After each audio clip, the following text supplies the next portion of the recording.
శ్రీగురుభ్యో నమః. శారదాం చంద్రమౌళీశం రత్నగర్భగణేశ్వరం శంకరం చర్ష్యశృంగేశం తుంగాం లోకగురూన్ భజే. శాస్త్రాబ్ధిపారదృశ్వానం సంగహీనం తపోనిధిం భజే శ్రీభారతీతీర్థగురుం భద్రౌఘదాయకం. విధుశేఖరభారత్యాః శ్రయామి చరణాంబుజం ప్రజ్ఞానమకరందేచ్ఛుశిష్యభ్రమరజీవనం. ప్రమాణనఖనర్భిన్నమహామోహామరారయే నమస్కుర్మో నృసింహాయ స్వప్రకాశచిదాత్మనే. యస్యేచ్ఛయైవ భువనాని సముద్భవంతి తిష్టంతి యాంతి చ పరం విలయం యుగాంతే. తస్మై సమస్తఫలభోగనిబంధనాయ నిత్యప్రబుద్ధముదితాయ నమః శివాయ.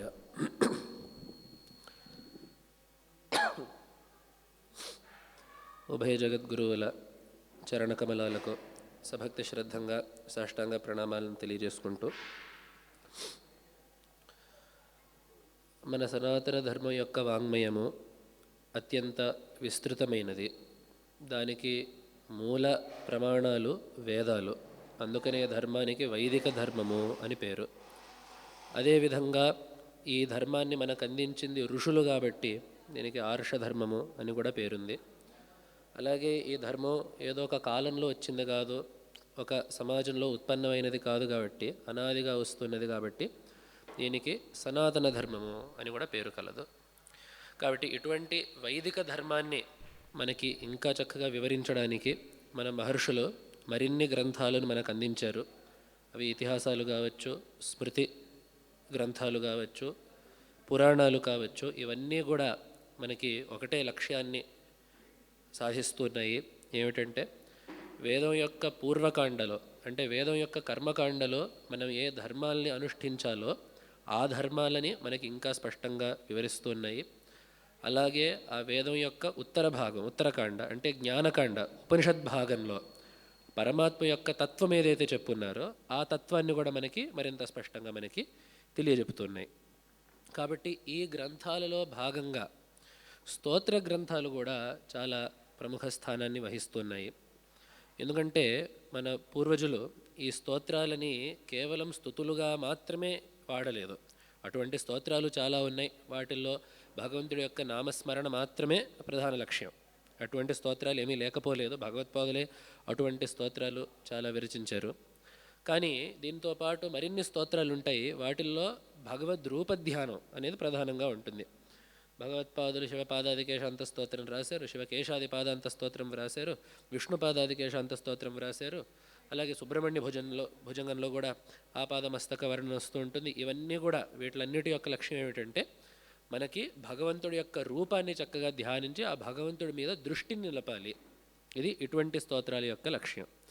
కానీ అన్నిటికంటే ఉత్కృష్టమైన స్తోత్రాలు, ఉత్కృష్టం అంటే ఎక్కువ స్థాయిలో ఉండే స్తోత్రాలు ఎలా ఉంటాయంటే వాటిల్లో చూడ్డానికి భగవంతుడి యొక్క భౌతికమైన విశేషాలని తెలుపుతూనే భగవంతుడి యొక్క తత్వాన్ని మనకు చెబుతూ ఉంటాయి. ఇప్పుడు నామస్మరణ వేరు, భగవంతుడి రూపాన్ని ధ్యానించడం అనేది కూడా వేరు. కానీ దీనికంటే ఇంకొంత విలక్షణమైనది ఏమిటంటే భగవంతుడి యొక్క తత్వం. ఇవన్నీ భగవంతుడు చూడ్డానికి ఎలా ఉంటాడో, ఆయనను ఏ పేర్లతో పిలుస్తారు, ఆ పేర్లతోనే ఎందుకు పిలుస్తారు, దానికి సంబంధించిన కథలేమిటి, ఇవన్నీ ఒక పక్క. ఆయన యొక్క నిజస్వరూపం ఏమిటి, అది ఒక విలక్షణమైన విషయం. ఇటువంటి స్తోత్రాలు మనకు చాలా ఉన్నాయి. భగవత్పాదులు వ్రాసిన శివానంద లహరి, దాంట్లో భగవంతుడు పట్ల భక్తిని ప్రకటిస్తూనే అసలు భగవంతుడు అంటే ఏమిటి అనే విషయాన్ని చెప్పడం. అలాగే మరింత ప్రసిద్ధంగా పుష్పదంతుడు వ్రాసిన శివమహిమ్న స్తోత్రం. ఆ శివమహిమ్న స్తోత్రంలో మనకి భగవంతుడి యొక్క రూపం గురించి ఎక్కువ ప్రస్తావన రాదు.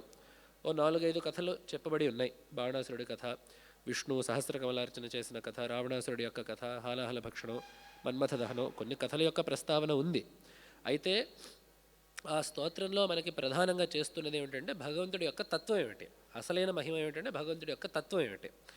ఆ తత్వాన్ని తెలియజెప్పే స్తోత్రాలు చాలా సుందరంగా ఉంటాయి. కాబట్టి అటువంటి తత్వాల ద్వారా, అటువంటి స్తోత్రాల ద్వారా మనం భగవంతుడిని తెలుసుకునే ప్రయత్నం చేసినప్పుడు మనస్సు మరింత అక్కడ లగ్నం అవ్వడానికి అవకాశం ఉంటుంది. ఎందుకంటే ఉపనిషత్తుల్లో అందరికీ అటువంటి ప్రవృత్తి ఉండొచ్చు, ఉండకపోవచ్చు. అలాగే ఇంకేవేవో శాస్త్ర గ్రంథాలంటే అందరికి అందుబాటులో ఉండొచ్చు, ఉండకపోవచ్చు. స్తోత్రం ద్వారా భగవంతుడి యొక్క తత్వాన్ని మనకి చెప్పినట్లయితే అప్పుడు అది బాగా మనస్సుకి పట్టుకునే అవకాశం ఉంది. కాబట్టి అటువంటి స్తోత్రాలు భగవత్పాదుల నుండి నేటి వరకు పురాణాల్లోనూ చాలామంది విరచించారు. అయితే ఈనాడు మనం చెప్పుకునే స్తోత్రము మలహానికరేశ్వరాష్టకం. దీని యొక్క విశేషం ఏంటంటే, దీనిని ఏ మహాపురుషులైతే వ్రాసారో, ఇప్పుడు భగవత్పాదులు శివానందలహరి వ్రాసినప్పుడు మనం ఇప్పుడు భగవత్పాదుల్ని దర్శించడానికి లేదు. పుష్పదంతులు శివమహిమ్న స్తోత్రం వ్రాసారు. పుష్పదంతుడు ఎక్కడున్నాడో ఇప్పుడు మనకు తెలియదు. అలాగే వ్యాస మహర్షి పురాణాల్లో చాలా స్తోత్రాలు వ్రాసారు. అయితే వ్యాస మహర్షిని ఇప్పుడు మనం ఎక్కడ కలుసుకోగలుగుతామో తెలియదు. కానీ మన అదృష్టం ఏమిటంటే ఈ మలహానికరేశ్వర అష్టకాన్ని వ్రాసిన మహాపురుషుల్ని మనం కావాలంటే రేపే దర్శనం చేసుకోవచ్చు, ఇంకో 2-3 గంటల్లోనే దర్శనం చేసుకోవచ్చు. కాబట్టి జగద్గురువులైన శ్రీ విధుశేఖర భారతి మహాస్వామి వారు విరచించిన దివ్యమైన స్తోత్రం ఇది. దీని యొక్క సందర్భం కూడా ఎంతో విలక్షణమైనది. ఇది మలహానికరేశ్వరుడు అనే శివమూర్తిపై విరచించబడిన స్తోత్రం. శృంగేరిలో భగవత్పాదులు శారదాపీఠాన్ని నెలకొల్పిన విషయం అందరికీ విదితమే. శారదామ్మవారు అక్కడ సాన్నిధ్యం చేయక ముందే ఆ క్షేత్రము ఒక పుణ్యక్షేత్రం. ఎందుకంటే అక్కడ ఋష్యశృంగ మహర్షి జన్మించి అక్కడే తపస్సును ఆచరించారు. అయితే ఋష్యశృంగ మహర్షి పుట్టక ముందు కూడా అది గొప్ప తపఃక్షేత్రం అది. ఎందుకంటే వారి తండ్రి గారైన విభాండక మహర్షి, అంటే కశ్యప మహర్షి యొక్క పుత్రులు, వారు తపస్సు చేసిన క్షేత్రంగా ఆ శృంగేరి ఉండేది. అందున వారు విశేషంగా పరమేశ్వరుడిని ఆరాధించగా వారి యొక్క తపః ఫలితంగా అక్కడ పరమేశ్వరుడు స్వయంభూలింగంగా అక్కడ ఆవిర్భవించాడు. కాబట్టి ఆ లింగానికి మలహానికర లింగము, మలహానికరేశ్వరుడు అని పేరు. ఆ లింగము జగద్గురుల యొక్క విశేష ఆరాధనకు పాత్రభూతమై వస్తున్నది. అందున అక్కడ భవ్యమైన ఆలయం, ఆ విషయాలన్నీ కూడా, ఆ వివరాలన్నీ కూడా ఈ స్తోత్రంలో మనకు వస్తాయి.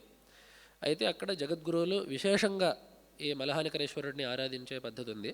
కాబట్టి 2023లో మాఘమాసంలో ఈ ఆలయం యొక్క కుంభాభిషేకం మరల ఒకసారి జరిగింది. రాజగోపుర నిర్మాణం కూడా జరిగింది. అప్పుడు ఆ భగవంతుడిపై ఒక స్తోత్రాన్ని తమరు విరచించాలి అని భక్తుల యొక్క ప్రార్థనను మన్నించి సన్నిధానం వారు ఈ స్తోత్రాన్ని మనకి అనుగ్రహించారు. ఈ స్తోత్రం మనం అనుకున్నట్లుగా ఎంతో విలక్షణం. ఎందుకంటే దీంట్లో భగవంతుడి కథలు వస్తాయి, ఆ ఆలయం, ఆ క్షేత్రానికి సంబంధించిన విశేషాలన్నీ కూడా వస్తాయి. అదేవిధంగా అంతతః మనం తెలుసుకోవాల్సిన భగవతత్వం కూడా దీంట్లో చివరిలో ఉంది. అందుకని మనం దీనికి శివతత్వ దర్శనం అని పెట్టాం. ఎందుకంటే క్షేత్ర దర్శనం అందరూ చేస్తారు, తత్వదర్శనం మహాత్ములు చేస్తారు, మన చేత చేయిస్తారు. కాబట్టి ఈ స్తోత్రాన్ని మనం చక్కగా అర్థం చేసుకొని చదివామంటే మనకి ఆ మలహానికరేశ్వరుడిని దర్శించుకున్న అనుభూతి కలుగుతుంది. ఆ ఆలయానికి వెళ్ళి అక్కడ ఉండే విశేషాలన్నింటినీ చూసిన అనుభూతి మనకు కలుగుతుంది. అదేవిధంగా నిజంగా ఇంకా మనస్సు పెట్టి భావించగలిగితే పరమాత్మ యొక్క తత్వం కూడా మనం అనుసంధానం చేసుకోగలుగుతాం. కాబట్టి ఈ స్తోత్రాన్ని మనం ప్రారంభించుకుంటున్నాము. దాంట్లో తొలి శ్లోకం: తుంగోత్తమాంగ విలసన్ మృగభృత్కలాయ శృంగాద్రివాస రసికాయ మహేశ్వరాయ శీతాంశు భాస్కర కృషానుదృశే భవానీ భర్త్రే నమోస్తు మలహానికరేశ్వరాయ. ఇది మొదటి శ్లోకం. దీంట్లో ఎప్పుడూ కూడా కవిత్వానికి అందం ఏం తెస్తుందంటే ఔచిత్యం. సరి అయిన ఒకటే వస్తువు అని చెప్పడానికి చాలా పదాలు ఉంటాయి, కానీ ఏ సందర్భంలో ఏ పదాన్ని వాడాలి అనే ఎంపికలో చాలా విశేషం ఉంటుంది. ఇప్పుడు మనం ఏదో శివుడిని ప్రార్థించాలి అన్నప్పుడు దానికి చాలా పదాలు ఉంటాయి, కానీ ఏ పదాన్ని ఏ సందర్భంలో వాడాలి అనేది చాలా ఔచిత్యంతో కూడుకున్నది ఉంటుంది. పరమేశ్వరుడు అసుర సంహారాన్ని చేస్తున్నాడు అన్నప్పుడు ఏదో హరుడు అనో రుద్రుడనో సంభావించడం కొంచెం యుక్తంగా ఉంటుంది. మనకి మంగళాన్ని ఇస్తున్నప్పుడు శంకరుడని శివుడని ప్రార్థిస్తే అప్పుడు అది ఉచితంగా ఉంటుంది. ఇక్కడ జగద్గురువులు చేసిన ఒక చిన్న విశేషం ఏంటంటే, ఈ స్తోత్రం ఏ దేవత గురించి అంటే తుంగా తీరంలో వెలసిన దేవుడి గురించి.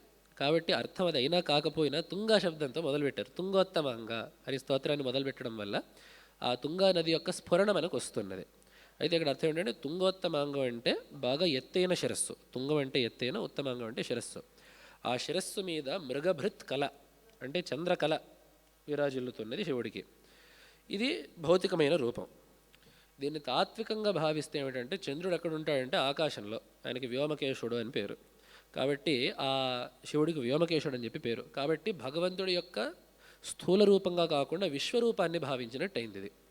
ఎందుకంటే మనం రుద్రంలో చెప్తాం ఆపాతాళ నభస్థలాంత భువన బ్రహ్మాండం ఆవిస్ఫురత్. ఆ పాతాళం నుండి ఆ భువనం యొక్క పైభాగం వరకు మొత్తం కూడా ఒక లింగాకారంగా పరమాత్మ యొక్క రూపంగా మనం భావిస్తుంటాం. కాబట్టి ఆ విశ్వరూపాన్ని ముందు భావించినట్టు అయింది, శిరస్సు మీద చంద్రుడు ఉన్నాడు అని చెప్పడం వల్ల. ఇంకా దీనికి ఐతిహ్యం ఉంది. ఒక చిన్న పిల్లవాడు వచ్చి జ్యేష్ఠ మహాసన్నిధానం వారి దగ్గర, అంటే అభినవ విద్యాతీర్థ మహాస్వామి వారి దగ్గర వచ్చి అడిగాడు, శివుడి తల మీద చంద్రుడు ఉంటుందంటారు నిజమేనా అని చెప్పి అడిగాడు ఆ పిల్లవాడు. జగద్గురువులు అవును నిజమే, అట్లానే చంద్రశేఖరుడుగా ఇందుశేఖరుడుగా అలానే వర్ణన ఉంది కదా అని చెప్పి అన్నారు. మరి అప్పుడు ఆ పిల్లవాడు అడిగాడు, మరి శివుడి తల మీద ఉంటే మరి ఆకాశంలో ఎందుకు కనపడుతున్నాడు? శివుడి తల మీద ఉంటే ఆకాశంలో ఉండకూడదు, ఆకాశంలో ఉంటే శివుడి తలలో ఉండకూడదు అని చెప్పండి. అప్పుడు జగద్గురువులు చాలా చమత్కారంగా ఆ పిల్లవాడి యొక్క వయస్సుకు తగ్గట్టుగా చెప్పారు. అందుకనే శివుడికి వ్యోమకేశుడు అని చెప్పి పేరు. ఆయన జటాజూటాలే ఆకాశం, ఆకాశంలోనే చంద్రుడు ఉన్నాడు. కాబట్టి శివుడి జటాజూటాలో చంద్రుడు ఉండడానికి, ఆకాశంలో చంద్రుడు ఉండడానికి ఎటువంటి విరోధం లేదని చెప్పి వారు అప్పుడు ఆ పిల్లవాడి యొక్క సందేహాన్ని నివృత్తి చేశారు. కాబట్టి ఆ విధంగా ఆ వ్యోమాన్ని మొత్తాన్ని, ఆకాశ దేశం మొత్తాన్ని భగవంతుడి యొక్క జటాజూటంగా భావిస్తే దాని మీద చంద్రుడు ఉన్నాడు అని చెప్పి అండంలో ఉద్దేశం ఏంటంటే ఈ ప్రపంచం మొత్తం కూడా భగవంతుడి యొక్క స్వరూపమే. ఇది మనకి శాస్త్రాల్లో ఉన్నదే. భగవంతుడికి ఒక పురుషాకారం పెట్టి భావించడం కన్నా విశ్వరూపంగా భావించడం మరింత శ్రేష్టము అని చెప్పి ఆ మాట మనకు అలాగే శాస్త్రాల్లో ఉంది. కాబట్టి మొదట్లో అది చేసినట్టయింది. రెండో విషయం ఏంటంటే ఈ చంద్రుడు, శివుడు చంద్రుడిని ధరించడంలో ఇంకో ఆంతర్యం ఏమిటంటే ఈ చంద్రుడు జీవతత్వానికి సంకేతం. ఎందుకని చెప్పంటే చంద్రమా మనసో జాత అనే మాట ఉంది. చంద్రుడు మనస్తత్వానికి అధిపతి. కాబట్టి జీవుడిని నియమించేది ఏమిటంటే సర్వవ్యాపకమైన చైతన్యాన్ని జీవుడిగా బంధించి ఉంచేది మనస్సు. కాబట్టి ఆ మనస్సు యొక్క అధిపతిగా ఉండే చంద్రుడికి శివుడికి ఒక సంబంధం. ఏ సంబంధం అంటే ధార్యధారక సంబంధం. ఆ చంద్రుడు శివుడి యొక్క అధీనంలో ఉంటాడు, శివుడు ఆ చంద్రుడిని నిలిపి ఉంటాడు. అందుకనే మనకి వరాహ పురాణంలో కూడా ఒక మాట ఉంది. ఆ క్షీరసాగర మథనం అవుతుంటే అక్కడ చంద్రోత్పత్తిని వర్ణించేటప్పుడు తస్మింస్తు మథితేజాత పునఃసోమో మహీపతే, ఆ సముద్రాన్ని మథించగా సోముడు పుట్టాడు. ఈ సోముడు ఎవరు అంటే యోసో క్షేత్రజ్ఞ సంజ్ఞో వై దేహేస్మిన్ పురుషఃపరః. ఎవడినైతే క్షేత్రజ్ఞుడిగా, ఏ శరీరం లోపల జీవుడిగా ఉండే చైతన్యాన్ని ఏ తత్వాన్ని అయితే వేదాంతాలు చెబుతున్నాయో ఆ క్షేత్రజ్ఞుడు అంటే ఆ జీవుడే సోముడిగా పుట్టాడు అనే విషయాన్ని అక్కడ చెప్పారు. కాబట్టి శివుడు చంద్రుడిని శిరస్సు మీద ధరించాడు అని చెప్పంటే ఈ జీవలోకం మొత్తాన్ని శివుడు ధరిస్తున్నాడు అని దాంట్లో మరొక అంతరార్థం ఉంది. అలాగే మరి ఇంత విశ్వరూపుడైన పరమాత్మని చూడాలంటే ఎక్కడ చూడొచ్చు అని చెప్పంటే శృంగాద్రివాస రసికాయ. అంత పెద్ద పరమాత్మ, సమస్త ప్రపంచాన్ని తన శరీరంగా కలిగిన పరమాత్మ సాధకులను అనుగ్రహించడానికి ఋషుల తపస్సుకి ఫలితంగా ఈ శృంగాద్రిలో ఉండుటకు ఇచ్చగించాడు. శృంగాద్రివాస రసికాయ. నిజానికి పరమాత్మకి అక్కడ రసికుడు అంటే అక్కడ ఇష్టం కలిగినవాడు, అక్కడ ఉండడంలో ఇష్టం కలిగినవాడు అని. పరమాత్మకి పెద్ద తేడా ఏమీ లేదు. భగవంతుడు అందుకనే శివుడు రజతాచలంలోనూ ఉంటాడు, శ్మశానంలోనూ ఉంటాడు. ఆయనకి రెండూ ఒకటే. ఆయనకి ఏదైనా ఆయనకి ఏమీ పర్వాలేదు. అయితే శృంగాద్రివాస రసికాయ అంటే భక్తులు ఎక్కడికి పిలిస్తే అక్కడ ఉండాలని చెప్పి అనుకుంటాడు. ఎందుకంటే మనం చాలా దగ్గర మనం అంటుంటాం భగవంతుడి క్షేత్రాలు ఉండడం ఇష్టం, భగవంతుడు ఇక్కడ వచ్చి వెలిశాడు, భగవంతుడు ఇక్కడ ఆవిర్భవించాడు అని.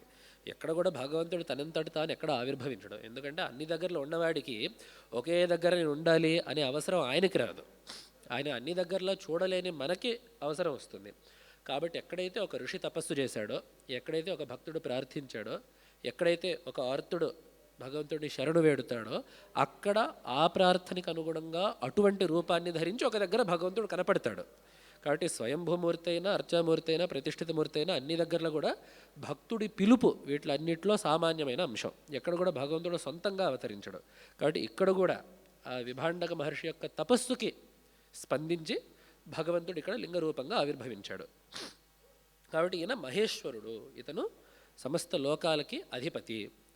అంతేకాదు అధిపతి అంటే ఊరికనే శాసించేవాడు మాత్రమే కాదు, శీతాంశు భాస్కర కృషాను దృశే. ఆయన దృక్కు, ఆయన చూపు ఏమిటంటే శీతాంశు అయిన చంద్రుడు, చల్లని కిరణాలు కలిగిన చంద్రుడు, భాస్కర సూర్యుడు, కృషాను అంటే అగ్ని. ఈ మూడింటిని తన నేత్రాలుగా కలిగినవాడు. అంటే జగత్తుని పోషించేవాడు. ఈ మూడిటి ద్వారానే జగత్తుకు పోషణ అందుతోంది. అందుకని భగవంతుడు గీతలో అంటాడు, యద్ ఆదిత్యగతం తేజో జగద్భాసయతేఖిలం యచ్చంద్రమసి యచ్చాగ్నో తత్తేజో విద్ధి మామకం. సూర్యుడిలో ఏ తేజస్సు అయితే ఉందో, చంద్రుడిలో ఏ తేజస్సు అయితే ఉందో, అగ్నిలో ఏ తేజస్సు అయితే ఉందో అదంతా కూడా నా యొక్క తేజస్సే. అంటే ఏమిటి? దీని యొక్క అర్థం ఏంటంటే ఈ మూడు వ్యక్తులు సూర్యుడు చంద్రుడు అగ్ని, ఈ ముగ్గురు కూడా ఏ పనులైతే చేస్తున్నారో అదంతా కూడా పరమాత్మ యొక్క ఆదేశం ప్రకారం, ఆయన యొక్క సంకల్పం ప్రకారం వాళ్ళు చేస్తున్నారు. ఏం చేస్తున్నారు వాళ్ళు అని చెప్పంటే, సూర్యుడు ఏం చేస్తున్నాడో మనందరికీ తెలుసు. రోజు పగటిపూట ఉదయిస్తాడు, రాత్రిపూట అస్తమిస్తాడు. ఆ సూర్యుడి యొక్క కిరణాల ద్వారా మనకి వృక్ష సంతతంతా వర్ధిల్లుతుంది. తద్వారా దాన్ని తినే జంతువులు పెరుగుతాయి, తద్వారా దాన్ని తినే క్రూర జంతువులు కూడా పెరుగుతాయి. ఈ విధంగా సకల జీవులకి కూడా మూల ఆధారం ఏమవుతుందంటే సూర్యకిరణాలు. అలాగే చంద్రుడు రాత్రిపూట తన యొక్క కిరణాల ద్వారా ఔషధులకి బాగా పోషణని అందించి వాటిని పోషిస్తాడు చంద్రుడు. అలాగే అగ్ని ఏం చేస్తాడంటే ఆ ఉదర దేశంలోని అగ్ని అంటే మనకి అడవిలో ఉండే దావాగ్ని అటువంటి అగ్ని కాదు, మనకి ఉదర దేశంలో జఠరాగ్ని. ఆ జఠర దేశంలో ఉండి బయట సూర్యకిరణాలతో చంద్రకిరణాలతో ఏర్పడిన ఆహార పదార్థాలు ఏవైతే ఉంటాయో వాటిని జీర్ణింపజేసే బాధ్యత అగ్నిది. అంటే బయట స్థూలంగా ఉండే పదార్థాలని శక్తి రూపంగా మార్చి మన శరీరానికి అందించడం అగ్ని చేసే పని. కాబట్టి ఈ మూడు రూపాలుగా ఉండి ఈ మూడిటిని తన కళ్ళగా పెట్టుకొని ఈ జగత్తుని పోషించేవాడు ఆ పరమాత్మ. అంటే ఈ మొదటి మూడు పంక్తుల్లోనే ఏమొచ్చిందంటే ఆయన విశ్వరూపుడు, ఆ విశ్వంలోనే రకరకాల క్షేత్రాలు ఆవిర్భవించినవాడు, దాన్ని శాసించేవాడు, శాసించడం మాత్రమే కాదు ఈ మూడు రూపాల్లో దీన్ని పోషించేవాడు అని వచ్చింది. దీనంతా ఆయన సొంతంగా పోషిస్తున్నాడా లేదా దానికి తోడు ఎవరైనా ఉన్నారంటే భవానీ భర్త్రే, ఆయనకి తోడుగా ఆయన శక్తి అనేది ఉంది. ఆయన యొక్క శక్తి అయిన అమ్మవారితో పాటు తద్వారా ఆయన ఈ లోకాన్ని శాసిస్తున్నాడు. ఇక్కడ భవానీ భర్త్రే అని చెప్పడంలో విశేషం ఎందుకంటే చాలా పదాలు వాడచ్చు, మృడానీ భర్త్రే అనొచ్చు, చాలా పదాలు వాడచ్చు. అయితే ఇక్కడ ఈ మలహానికరేశ్వర క్షేత్రంలో, ఈ శృంగేరి క్షేత్రంలో మనకి ఎలాగైతే అరుణాచలంలో పక్కన అపీత కుచాంబ ఉంటుంది, ఇక్కడ మల్లికార్జునుడు అంటే అక్కడ పక్కన భ్రమరాంబ ఉంటుంది, ఏ రకంగా అక్కడ కాళహస్తీశ్వరుడు అంటే జ్ఞానప్రసూనాంబ ఉంటుంది. ఆ విధంగా శృంగేరిలో ఇటువైపు మలహానికరేశ్వరుడు అంటే అటుపక్క ఆయనకి భవానీదేవి, అక్కడ అమ్మవారి పేరు భవానీదేవి. కాబట్టి ఆ అమ్మవారి యొక్క పతిగా ఆ పరమాత్మని భావించడం. నమోస్తు మలహానికరేశ్వరాయ, ఆ భగవంతుడు అక్కడ పేరు మలహానికరేశ్వరుడు. అన్ని దగ్గరలో కూడా ఆ దేవుడి యొక్క పేరు వెనకాల ఒక విశేషార్థం ఉంటుంది. మల్లికార్జునుడు అంటే మల్లె పువ్వుల్లాగా తెల్లగా ఉండేవాడు, స్వచ్ఛుడు, శుద్ధుడు అని చెప్పి అర్థం. అదేవిధంగా ఏదో ఇంకో దగ్గర కాళహస్తీశ్వరుడు అంటే ఆ మూడు పాముని, సాలీడుని, ఏనుగుని అనుగ్రహించినవాడు. ఇలాగా అన్ని దగ్గరలో అర్థం ఉంటుంది. ఈ మలహానికరేశ్వరుడు అని చెప్పంటే అక్కడ పురాణంలో చెప్పారు, అంహోహానికరం లింగం మలహానికరం విదుహో. మలములు అంటే పాపాలు, దోషాలు, వాటిని హరించువాడు కాబట్టి ఆయనకి మలహానికరుడు అని పేరు. నిజానికి మనం కోరేది కూడా అదే. ఆధ్యాత్మిక సాధనలో మనం కోరేది అదే. హృదయానికి ఉండే దోషాలు రెండే, రాగద్వేషాలు. వాటిలో హృదయ దోషాలుగా చెప్తారు. వాటిని పోగొట్టడమే మనం ఆధ్యాత్మిక సాధనలో చేసుకోవాల్సిన పని, భగవంతుడి ద్వారా ఆశించాల్సిన ప్రయోజనం. కాబట్టి సాధకులకి అటువంటి ప్రయోజనాన్ని అందించేవాడు మలహానికరేశ్వరుడు అని. కాబట్టి అటువంటి మలహానికరేశ్వరుడికి నమస్కారము అనేది మొదటి శ్లోకం. దాని తర్వాత ఈ రెండో శ్లోకంలో ఈ లింగం యొక్క ఆవిర్భావ వృత్తాంతాన్ని వర్ణిస్తున్నారు. శర్వాయ కశ్యప మునీంద్ర కులాబ్ధిచంద్ర శ్రీమద్విభాండక కృతాగ్ర్యతప ఫలాయ శ్రీ ఋష్యశృంగ మునిసేవ్య పదాంబుజాయ నిత్యం నమోస్తు మలహానికరేశ్వరాయ. ఇది ఆ లింగం ఆవిర్భవించిన కథ. ఇంత కూడా మనకు తుంగభద్ర మాహాత్మ్యం అనే భాగంలో పురాణంలో చెప్పబడి ఉంది. ఈయన ఎవరంటే శర్వుడు. శర్వుడు అనేదానికి శృణాతి, హినస్తి అని చెప్పి అర్థం. హింసించువాడు లేదా అంటే ప్రళయకాలంలో మొత్తాన్ని లయం చేసేవాడు అని చెప్పి అర్థం. అయితే దాన్ని ఇక్కడ వాడాల్సిన అవసరం ఏమిటంటే, పరమేశ్వరుడికి అష్టమూర్తులు ఉన్నాయనే విషయం మనకు తెలుసు. పంచభూతాలు, సూర్యచంద్రులు, జీవుడు, ఈ 8 కూడా ఈశ్వరుడు యొక్క రూపాలే. ఈ విషయం మనకి తెలిసిందే. ఈ 8ంటికి 8 పేర్లు ఉన్నాయి. అవే మనం శివపూజలో చెప్పేది. భవాయ దేవాయ నమః, శర్వాయ దేవాయ నమః, ఈశానాయ. ఈ విధంగా భవ, శర్వ, రుద్ర, ఈశాన, పశుపతి, భీమ, ఈ 8 పేర్లు కూడా ఆ అష్టమూర్తులకు పేర్లు. అంటే ఆ ఉర్విని, భూమిని అధిష్ఠించిన మూర్తికి ఒక పేరు, జలాన్ని అధిష్ఠించిన మూర్తికి భవుడు అని చెప్పి పేరు, అగ్నిని అధిష్ఠించిన మూర్తికి రుద్రుడు అని చెప్పారు. ఈ విధంగా భూమిని అధిష్ఠించిన మూర్తికి శర్వుడు అని చెప్పి పేరు. ఉర్వీ శర్వాత్మికా మూర్తి ఇది శాస్త్రస్య నిశ్చయ అని చెప్పి శివపురాణంలో ఉంది. ఆ భూమిని భూస్వరూపంగా పరమేశ్వరుడు ఉన్నప్పుడు అతనికి శర్వుడు అని చెప్పి పేరు. ఎందుకంటే ఏది లయమైపోయినా కూడా అది చివరికి కలిసేది మట్టిలోనే. ఏ పదార్థ లయమైతే భూమిలో కలుస్తుంది కాబట్టి శర్వుడు అంటే లయాన్ని చేయించేవాడు అని చెప్పి అర్థం కాబట్టి ఆ భూమిని అధిష్ఠించే పరమాత్మకి భూస్వరూపంగా ఉండే రుద్రుడికి శర్వుడు అని చెప్పి పేరు. దీనికి ఏ అర్థం చెప్పారంటే ఈ లింగం భూమి నుంచి ఉద్భవించుకొచ్చింది, అంటే భూతత్వంతో కూడుకున్న లింగం ఇది. ఎందుకు భూమి నుంచి వచ్చింది అని చెప్పంటే కశ్యప మునీంద్ర కులాబ్ధిచంద్ర శ్రీమద్ విభాండక కృత అగ్ర్య తపః ఫలాయ. అది ఈ కశ్యప మహర్షి యొక్క వంశం అనే పాల సముద్రంలో చంద్రుడిలాగా ఉద్భవించారు విభాండక మహర్షి. ఆయన చేసిన అగ్ర్యమైన తపస్సు, ఆ తపస్సుకి ఫలితం. దీనికి కొన్ని విశేషణాలు ఉన్నాయి. అగ్ర్యమైన తపస్సు అని వాడారు జగద్గురువులు, ఎందుకంటే తపశ్శబ్దానికి చాలా అర్థాలు ఉన్నాయి. నియమేషు తపశ్శబ్ద అని ఆపస్తంభులు చెప్పారు. బాగా నియమబద్ధమైన జీవితాన్ని పాలించడమే తపస్సు అని ఒక అర్థం ఉంది. అలాగే మనకి మహాభారతంలో ఇంకో నిర్వచనం వస్తుంది, తపస్వధర్మవర్తిత్వం. తన ధర్మాన్ని తప్పకుండా ఈశ్వరార్పణగా ఈశ్వర అర్పిత బుద్ధితో ఈశ్వరార్పణ బుద్ధితో పాటించడమే తపస్సు.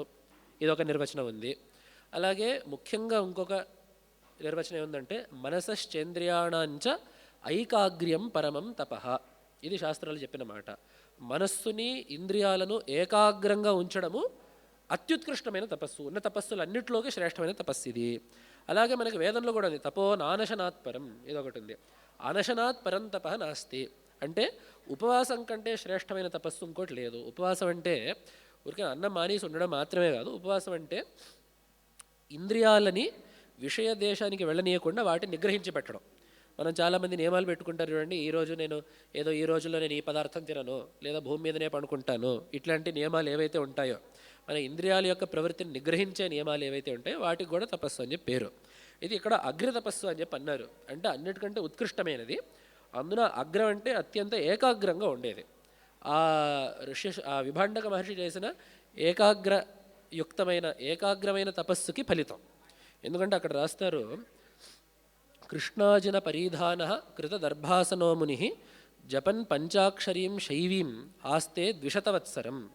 ఆయన ఎంతకాలం తపస్సు చేశారంటే కృష్ణాజిన పరిధాన, జింక చర్మాన్ని కృష్ణ మృగ చర్మాన్ని పరుచుకొని, కృత దర్భాసన, దాని మీద మళ్ళీ దర్భల్ని వేసుకొని కృష్ణాజినాన్ని వారు ధరించి, జపన్ పంచాక్షరీం శైవీం, శివ పంచాక్షరి మంత్రాన్ని, మంత్రరాజంగా పేర్కొనబడిన ఆ పంచాక్షరి మంత్రాన్ని జపిస్తూ 200 వత్సరం 200 ఏళ్ళు ఏకాగ్రతతో మనస్సు చెలించకుండా తపస్సు చేసినందుకు వచ్చిన లింగం ఇది. అది ఈ లింగం యొక్క ప్రత్యేకత. అంటే జపన్ పంచాక్షరీం శైవీం ఆస్తే 200 వత్సరం అని చెప్పి అక్కడ చెప్పారు. కాబట్టి అటువంటి తపస్సుకి ఫలితంగా ఈ లింగం అనేది ఆవిర్భవించింది. తదుపరి ఆ మహర్షి మాత్రమే కాదు, వారి యొక్క కుమారులైన శ్రీ ఋష్యశృంగముని సేవ్య పదాంబుజాయ, ఆ ఋష్యశృంగులు కూడా ఈ లింగాన్ని ఆరాధించారు. ఋష్యశృంగ మహర్షి యొక్క మహిమ కూడా ఆ రామాయణాది గ్రంథాల్లో విస్తృతంగా చెప్పబడి ఉంది. ముఖ్యంగా వారి యొక్క గొప్పతనం ఏమిటంటే, బ్రాహ్మణుడికి చెప్పబడిన ధర్మాలు ఏవైతే ఉన్నాయో రెండో ఆలోచన లేకుండా వాటిని జీవితాంతం అనుష్ఠిస్తే ఎటువంటి ఫలితం, ఎటువంటి తపశ్శక్తి, ఎటువంటి మహిమ మనిషికి వస్తుందనే విషయాన్ని చూపించింది ఋష్యశృంగ మహర్షి. ఎందుకంటే వారు పుట్టిందాదుగా వారికి అధ్యయనం, అనుష్ఠానం, తపస్సు, ఇంతకు మించి వారికి రెండో పనే లేదు. రెండో విషయం కూడా వారికి తెలియదు. తద్వారా వారికి వచ్చిన శక్తి, ఆ బ్రహ్మచర్యం ద్వారా వారికి వచ్చిన శక్తి ఏమిటంటే, వారు ఏ దేశంలో కాలు మోపితే ఆ దేశం మొత్తం సుభిక్షంగా ఉంటుంది. అక్కడ కరువు వచ్చినా, కాటకం వచ్చినా, ఏ వచ్చినా కూడా వారి యొక్క సన్నిధి మాత్రం చేత ఆ దేశం సుభిక్షంగా ఉంటుంది. ఇది దేనికి ఫలితం అంటే, ఒక్క వ్యక్తి ద్వారా దేశం మొత్తం బాగుండడం అనేది దేనికి ఫలితం అని చెప్పంటే, అచంచలమైన ధర్మనిష్టకి, బ్రహ్మచర్యానికి ఇది తార్కాణం. మరి మనకు సందేహం వస్తుంది, మరి ఋష్యశృంగుల వారు వివాహం చేసుకున్నారు కదా, బ్రహ్మచర్యాన్ని పాటించి అధ్యయన అనుష్ఠానం చేశారంటే, సరే వారికి వివాహం అయ్యే వరకు మనకు తెలుసు.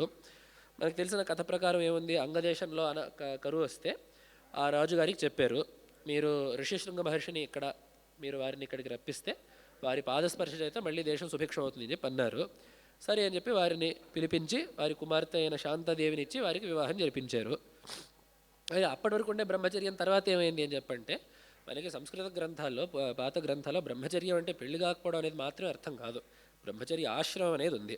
అయితే బ్రహ్మచర్యానికి అధ్యయన సంపత్తి అనే అర్థం కూడా ఉంది. ఇంకోటి మన ధర్మశాస్త్రంలో ఉండేది ఏమిటంటే, వివాహితుడైన పురుషుడు కూడా కొన్ని కాల సంబంధమైన నియమాలను భార్యతో పాటు పాటిస్తే అది కూడా బ్రహ్మచర్యమే అని మనకి శాస్త్రంలో ఉంది. అందుకనే రామాయణంలో కూడా స్పష్టంగా ఈ మాట చెప్పారు. ఋష్యశృంగ మహర్షి చాలా గొప్పవాడు, ఆయన 2 విధాల బ్రహ్మచర్యాన్ని పాటించారు. అంటే 2 విధాల బ్రహ్మచర్యం అంటే వివాహాత్ పూర్వము ఏ బ్రహ్మచర్యాన్ని పాటించాలో అది పాటించారు, వివాహం అయినాక కూడా ఏ బ్రహ్మచర్యాన్ని పాటించారు అది కూడా వారు పాటించారు. కాబట్టి అటువంటి మహిమ కలిగిన ఋష్యశృంగ మహర్షి కూడా ఎటువంటి అనుష్ఠానాలు చేసి ఆ మహిమని సాధించారంటే వారి యొక్క మామూలుగా జపాలు అనుష్ఠానాలతో పాటు ఈ మలహానికరేశ్వరుణ్ణి సేవించడం కూడా వారు చేసిన తపస్సులో ఒక భాగమే. కాబట్టి దాన్ని కూడా స్మరించుకున్నట్టయింది.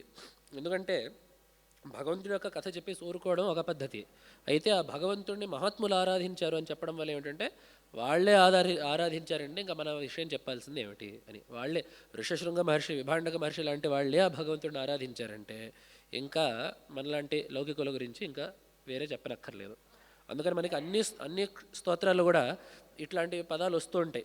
అగస్త్య మహర్షి నిన్ను పూజించాడు, శుక మహర్షి నిన్ను పూజించాడు. వాళ్ళందరూ పూజిస్తే మనకు వచ్చేది ఏమిటంటే వాళ్ళందరూ పూజించారనే విషయం ద్వారా వాళ్ళే పూజించారంటే మనం తప్పకుండా పూజించాలి అనే విషయాన్ని మనం తెలుసుకోవడం. కాబట్టి ఈ శ్లోకంలో ఆ విషయాలు మనకి చెప్పబడి ఉన్నాయి. ఈ లింగం యొక్క ఐతిహ్యం ఇది. తదుపరి శ్లోకంలో మరొక విషయం చెప్తున్నారు. శృంగాద్రి దేశిక వరేణ్య సుపూజితాయ నమ్రాఖిలేష్ట పరిపూర్ణ తత్పరాయ అస్తోక దుఃఖకృద్ అవగ్రహ వారకాయ నిత్యన్నమోస్తు మలహానికరేశ్వరాయ. ఇదొక విషయం. శృంగాద్రి దేశిక వరేణ్య సుపూజితాయ, ఈ శృంగేరి పీఠాన్ని అధిష్ఠించిన జగద్గురులందరూ కూడా ఈ భగవంతుణ్ణి విశేషంగా ఆరాధిస్తారు.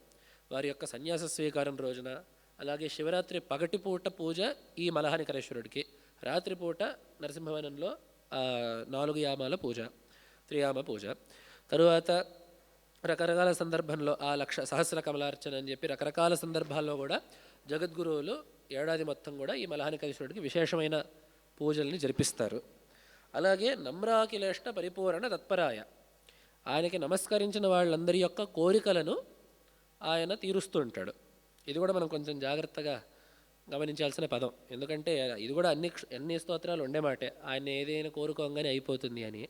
వెంటనే మనకు వచ్చే సందేహం ఏంటంటే మరి మనం కోరాం కదా అవ్వట్లేదు, ఇప్పుడు ఏం చేయాలి, ఇది అవునా అది అవునా, ఇది కాదా అది కాదా అనేది వస్తుంది. మనకి ఎప్పుడు కూడా భగవంతుడు ప్రార్థనని పూరించడం అంటే మనం ఏదో మనం కోరాం కాబట్టి భగవంతుడు కూడా ఏది చేయడు. ఎప్పుడైనా సరే భగవంతుడు తాను పెట్టిన నియమమైన కర్మ సిద్ధాంతాన్ని కూడా భగవంతుడు ఎప్పుడు అతిక్రమించడు. కాబట్టి మనం ఒకటి కోరామంటే తదనుసారిగా మనం దానికి ఏవో అనుష్ఠానాలు చేస్తాం.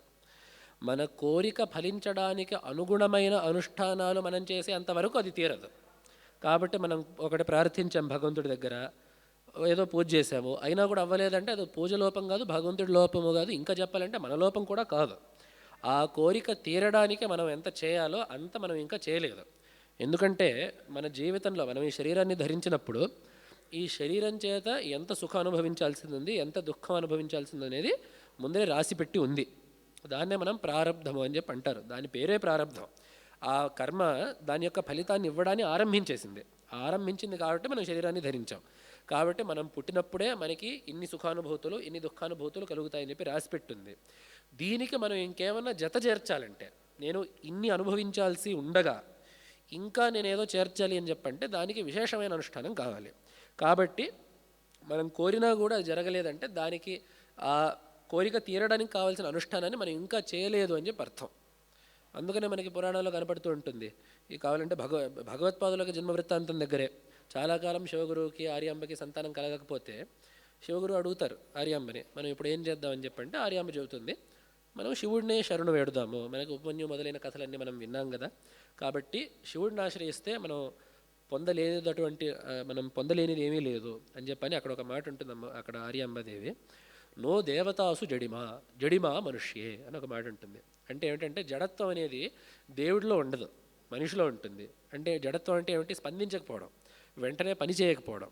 మనం ప్రార్థించాం కానీ పని అవ్వలేదంటే అదేమి భగవంతుడు బద్ధకించాడని చెప్పి అక్కడ అర్థం కాదు. చేయాల్సినంత ప్రయత్నం మనం ఇంకా చేయలేదు అని చెప్పి మాత్రమే అక్కడ అర్థం.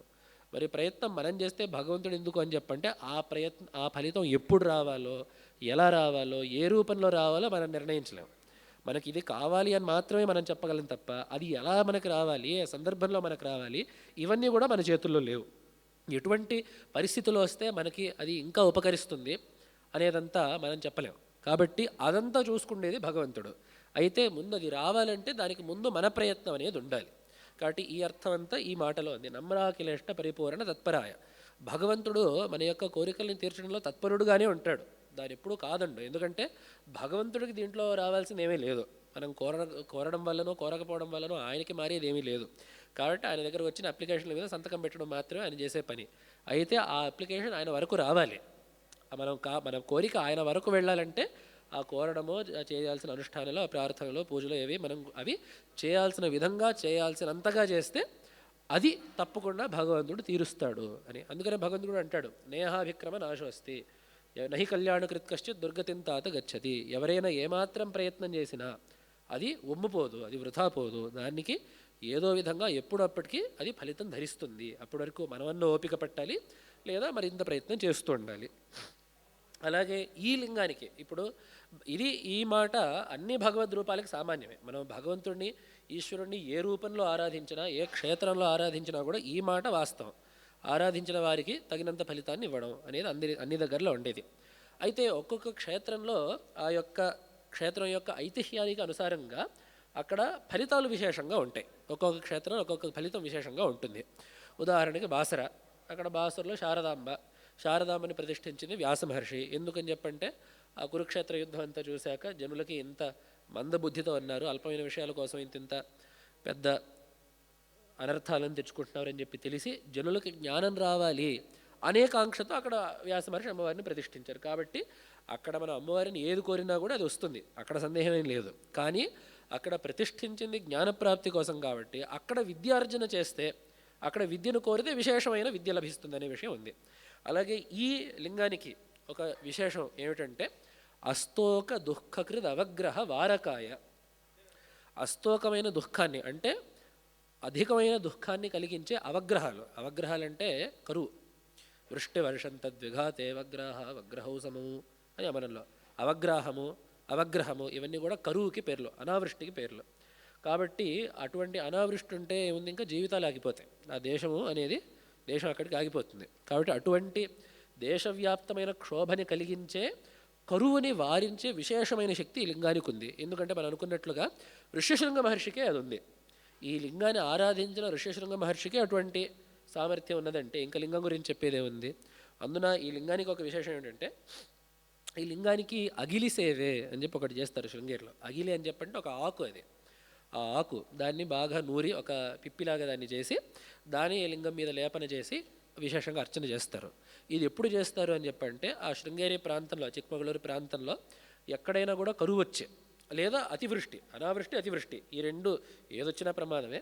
ఈ రెండిట్లో ఏదొచ్చినా కూడా జనులు ఆ ప్రాంతవాసులందరూ వచ్చి జగద్గురువుల దగ్గర చెప్పుకుంటారు. అప్పుడు గురువుగారు దీన్ని ఆదేశిస్తారు. ఆ పరిస్థితి బాగా తీవ్రంగా ఉందంటే మలహానికరేశ్వరుడికి మీరు ఈ అగిలి సేవని చేయించండి అని చెప్పి గురువుగారు చెప్తారు. చాలా సందర్భాల్లో కనపడిన విషయం ఏమిటంటే ఇట్లా ఈ అగిలి సేవని చేయించాలనే సంకల్పం జరగంగానే అక్కడ వాళ్ళ ప్రాంతంలో మంచి సువృష్టి కురవడం అనేది చాలామందికి వచ్చిన అనుభూతి.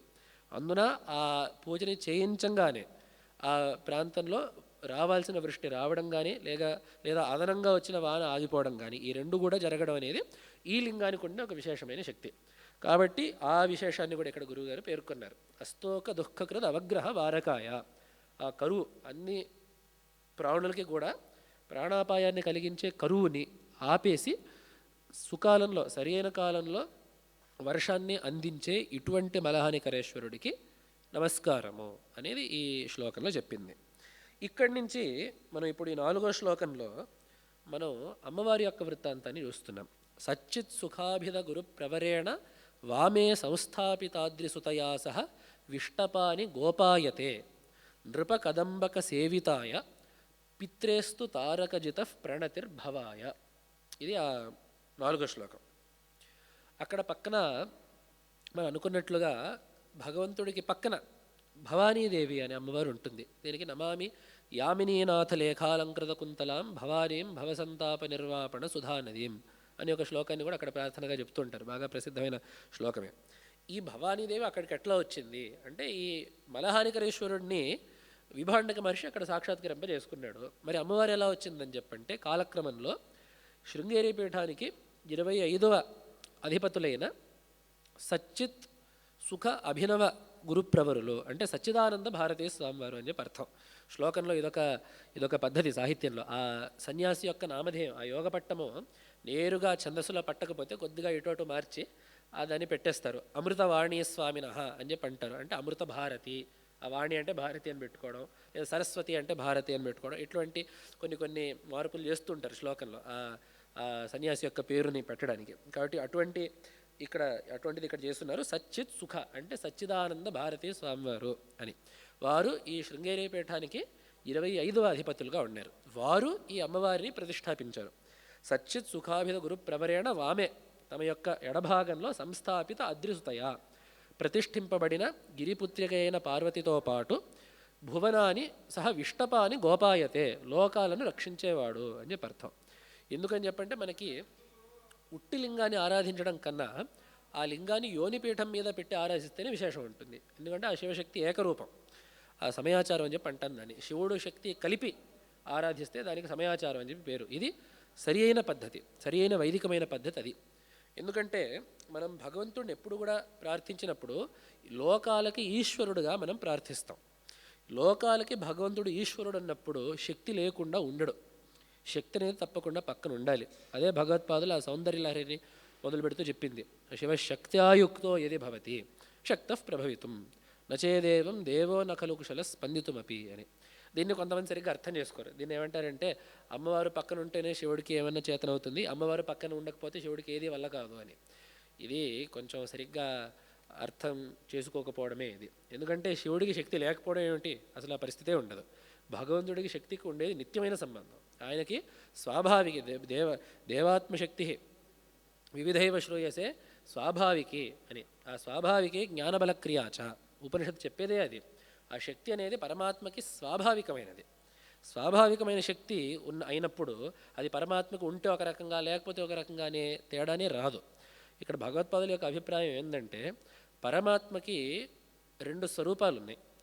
ఒకటి నిజమైన స్వరూపం అంటే తన యొక్క స్వరూపం, ఒకటి లోకదృష్ట్యా ఉండే రూపం. తన యొక్క నిజస్వరూపం ఏంటంటే నిర్గుణ రూపం. ఎటువంటి వ్యవహారం లేకుండా, ఎటువంటి ప్రపంచంతో కూడా సంబంధం లేకుండా, ఎటువంటి మార్పు లేకుండా, నామం లేకుండా, రూపం లేకుండా తనంతట తాను తన యొక్క స్థితిలో ఉండే రూపం ఒకటి. ఇది ఆయన యొక్క నిజమైన స్వరూపం. కానీ మరి ఆయన మనకేమవుతాడు? ఇప్పుడు మనం చూడండి, పిల్లల్ని ఎవరైనా అడిగితే ఈయన ఎవరు అని చెప్పి మనం పేరు చెప్తాం. అయితే ఆయన నాకేమవుతాడు అని చెప్పి అడుగుతారు వెంటనే పిల్లలు. ఒక కొత్త చుట్టాన్ని పరిచయం చేసినప్పుడు ఆ వ్యక్తిని చూసినప్పుడు ఆ వ్యక్తి యొక్క ముక్కు మొహం అని తెలుస్తాయి. సరే ఈయన నాకేమవుతాడు అని చెప్పి అడుగుతారు పిల్లలు. అదేవిధంగా సరే భగవంతుడు నిర్గుణుడు నిరాకారుడు అదంతా బాగానే ఉంది, ఆయన మనకేమవుతాడు అని చెప్పంటే దాన్నే తటస్థ లక్షణం అన్నారు. ఆయన ఈశ్వరుడు అని చెప్పి అన్నారు. భగవంతుడు ఆయనంతటా ఆయనే పరబ్రహ్మం. ఆయన మనకేమవుతాడని చెప్పంటే ఈశ్వరుడు. ఈశ్వరుడు అయినప్పుడు ఏమవుతుందంటే ఆయన లోకాలని సృష్టించి పాలించి లయింపజేసేవాడు అని చెప్పి అంటాం. దీన్ని చేస్తున్నాడంటే ఏదో ఒక శక్తిని ఉపయోగించే చేస్తున్నాడు కదా. నా అంతటి నేను ఇక్కడ కూర్చోడానికి ఎటువంటి శక్తి అక్కర్లేదు, కానీ మాట్లాడాలన్నా, కదలాలన్నా, ఏమైనా ఆలోచించాలన్నా కూడా ఒక శక్తి కావాలి. కాబట్టి నా అంతటా నేనుగా ఉండడానికి ఎటువంటి శక్తి అవసరం లేదు. నేనుగా ఉంటే చాలు. కానీ నేనేమైనా పని చేయాలంటే నేను నా శక్తిని వాడాలి. అదేవిధంగా భగవంతుడు తనంతట తానున్నప్పుడు శక్తి యొక్క ప్రసక్తి అక్కడ రాదు. శక్తి ఉన్నా కూడా ఆ ప్రసక్తి అక్కడ రాదు. అయితే భగవంతుడు నేను ఇప్పుడు సృష్టి చేయాలి, దీన్ని పాలించాలి, దీన్ని మళ్ళీ నాలో కలిపేసుకోవాలి అని చెప్పి అన్నప్పుడు అప్పుడు శక్తిని ప్రయోగిస్తాడు. తన యొక్క స్వాభావికమైన శక్తిని వాడతాడు. ఈ శక్తి కూడా ఎక్కడి నుంచి వచ్చే శక్తి కాదు. ఇప్పుడు అగ్నికి దహించే శక్తి ఎక్కడి నుంచి వస్తుంది? అగ్నికి స్వాభావికంగా ఉండే శక్తి అది. సూర్యుడికి ప్రకాశించే శక్తి ఎక్కడి నుంచో రాదు. సూర్యుడికి స్వభావతః ఉండే శక్తే ఆ ప్రకాశం అనేది. అదేవిధంగా భగవంతుడికి స్వాభావికమైన శక్తి ఎలాగో ఉండనే ఉంది. దాన్ని ఆయన ప్రకటించకపోవడంలోనే తేడా ఉంది. కాబట్టి ఈ శ్లోకంలో కూడా ఏమిటంటే శివుడు శక్తిని ప్రయోగిస్తేనే ప్రపంచం మొదలైన వ్యవహారాన్ని సాగిస్తాడు, ప్రయోగించకపోతే స్పందితుమపి రెప్పను కూడా ఆర్పడు అని చెప్పంటే ఏమిటి? పరమాత్మ శక్తిని ప్రయోగించకపోతే కదలకుండా నిర్గుణంగా నిష్క్రియంగా ఉంటాడు. కానీ లోకాలను సృష్టించాలంటే, పాలించాలంటే, లయింపజేయాలంటే ఆయన ఆ శక్తిని ప్రయోగించాలి. కాబట్టి మన లోకంతో సంబంధం పెట్టుకోవడానికి భగవంతుడు తన మాయాశక్తిని ప్రయోగిస్తాడు. తనంతటి తాను ఉండడానికి ఆ మాయాశక్తి యొక్క అవసరం లేదు. స్వతంత్రమైన ఉనికి కలిగిన వాడు భగవంతుడు అని చెప్పినట్టు అయింది ఈ శ్లోకంలో. కాబట్టి మనం ఎప్పుడైతే భగవంతుడిని అనుగ్రహించాలి అని చెప్పి కోరుకుంటామో, భగవంతుడు మనల్ని అనుగ్రహించాలి, భగవంతుడు మనకేమైనా చేయాలి, భగవంతుడు మనకేమైనా ఇవ్వాలి అని మనం ఎప్పుడైతే సకామంగా భగవంతుడిని ప్రార్థిస్తామో అప్పుడు తప్పకుండా భగవంతుడిని శక్తితో పాటు ధ్యానించాలి. ఎవరైతే మోక్షం కావాలనుకుంటారో, నా ఆత్మస్వరూపాన్ని తెలుసుకోవాలనుకుంటారో అప్పుడు వాళ్ళు శివశక్తి ఏకరూపాన్ని దర్శిస్తారు. ఈ శక్తి అనేది శివుడు కంటే వేరేగా లేదు, కాబట్టి శివుడు ఒక్కడే చాలు, లేదా అమ్మవారు ఒక్కతే చాలు, ఏదైనా ఒక పరమాత్మని పెట్టుకొని ఈయన ఒక్కడే చాలు అనే భావన అప్పుడు పర్వాలేదు. కానీ ఈయన శివుడి నుంచి పక్కన అమ్మవారిని పెట్టి ఎప్పుడు ప్రార్థిస్తామని చెప్పంటే, శివుడి ద్వారా మనం ఏమైనా ప్రయోజనాన్ని కోరుతున్నామంటే, లేదా శివుడు మనకి ఏమైనా చేయాలని చెప్పంటే అప్పుడు ఆయన ఏమైనా పని చేయడానికి ఆయన శక్తిని ప్రయోగించాలి. కాబట్టి ఆయన శక్తిని కూడా మనం ఆరాధిస్తాం. కాబట్టి ఈ క్షేత్రాలన్నింటిలో దేవుడి యొక్క శక్తి, అయ్యవారు అమ్మవారు అని రెండు విధాలుగా ఉండేది. అది మళ్ళీ అయ్యవారు అమ్మవారు వేరు కూడా కాదు, అది కూడా మనం చెప్పుకుంది. భగవత్పాదులు కూడా గీతా భాషలో చెప్తారు, శక్తి మతో రభేదాత్ అని. శక్తికి ఆ శక్తి కలిగిన వాడికి భేదం ఏమీ లేదు. మనం అనుకున్నట్లుగా అగ్నికి దహించే శక్తికి తేడా లేనట్టుగా. కాబట్టి ఆ విధంగా ఇక్కడ కూడా వచ్చే భక్తులందరికీ కూడా శివుడిలో ఎలాగ అమ్మవారు ఉంది, కానీ అమ్మవారు ప్రత్యేకించి కనపడితే కూడా బాగుంటుంది అనే భావనతో ఆ సచ్చిదానంద భారతీ స్వామి వారు శృంగేరి పీఠం యొక్క 25వ పీఠాధిపతులు ఇక్కడ అమ్మవారిని ప్రతిష్టాపించారు. కాబట్టి ఎప్పుడైతే జగద్గురువులు మలహానికరేశ్వరుడిని పూజిస్తారో అప్పుడు వెంటనే పక్కన కూడా అమ్మవారికి కూడా పూజించడం, లేదా కనీసంగా లఘు పూజ చేసి ఒక నీరాజనం ఇవ్వడం కానీ చేస్తారు. కాబట్టి వీళ్ళిద్దరి యొక్క ఫలితం ఏమిటంటే పిత్రేస్తు తారకజిత. అయ్యవారిని అమ్మవారి పక్కన పెడితే ఏమవుతుందని చెప్పంటే కుమార సంభవం అవుతుంది. ఆ కుమార సంభవ కావ్యం మొత్తం కూడా జరిగింది అదే. కుమార సంభవంలో చాలా గమ్మత్తుగా కాళిదాస మహాకవి కుమారస్వామి యొక్క జననాన్ని వ్రాయలేదు. ఆయన మొదలుపెట్టింది ఏంతో అని చెప్పంటే పార్వతీదేవి జననంతో మొదలుపెట్టారు. ఆ చివరి సర్గలో 8వ సర్గలో ఏమవుతుందంటే శివపార్వతులు వివాహం అయిపోయాక విహరిస్తున్నారు, అక్కడ అది అయిపోతుంది, కావ్యం అయిపోతుంది. మరి కుమారుడి యొక్క సంభవాన్ని రాయకుండా కుమార సంభవం అని చెప్పి పేరు ఎందుకు పెట్టిందని చెప్పంటే శివపార్వతుల యొక్క సంయోగమే కుమార సంభవం. వాళ్ళిద్దరు కలిశారంటే కుమారస్వామి పుట్టినట్టే. కాబట్టి ఇక్కడ పిత్రేస్తు తారకజిత, తారకాసురుడిని సంహరించిన ఆ కుమారస్వామి యొక్క తండ్రికి నమస్కారము. దాంట్లో కూడా మనం ఇందాక అనుకున్నాం ఆ పేరులో ఔచిత్యం అని చెప్పి కుమారస్వామిని ఎలాగైనా పిలవచ్చు, కానీ తారకజిత అని చెప్పంటే తారకాసురుడిని జయించినవాడు అంటే దీని ద్వారా మనకేం తెలుస్తోంది, తారకాసురుడిని సంహరించడానికి శివపార్వతుల కళ్యాణం అయింది. కాబట్టి భవానీదేవిని పక్కన పెట్టడం వల్ల తారకాసుర సంహారి అయిన కుమారస్వామి కూడా అక్కడ ఉన్నాడు. ఇదంతా కూడా చాలా ఔచిత్యంతో కూడుకున్న వర్ణన. అందున మరొక విషయం ఏంటంటే ఈ కుమారస్వామిని అక్కడ ఎవరు పెట్టారు అంటే ఈ కుంభాభిషేకం జరిగినప్పుడే, కుంభాభిషేకం అనేది మనం ఎప్పుడో 12 ఏళ్ళకోసారి అట్లా చేసుకుంటూ వస్తూ ఉంటాం. అయితే ఈ కుంభాభిషేకంలో అంటే గత 2023లో జరిగిన కుంభాభిషేకంలో అమ్మవారి పక్కన, అంటే ఇక్కడ అయ్యవారు ఉంటారు, పక్కన అమ్మవారు ఉంటారు, అమ్మవారి పక్కన కుమారస్వామిని సన్నిధానం వారి స్వయంగా వారి కరకమలాలతో ప్రతిష్ఠించారు. కాబట్టి ఆ స్ఫురణ కూడా వచ్చేటట్టుగా ఈ దేవాలయంలో అయ్యవారు అమ్మవారితో పాటుగా కుమారస్వామి కూడా ఉన్నారు అనే స్ఫురణ కూడా వచ్చేటట్టుగా పిత్రేస్తు తారకజిత ప్రణతి.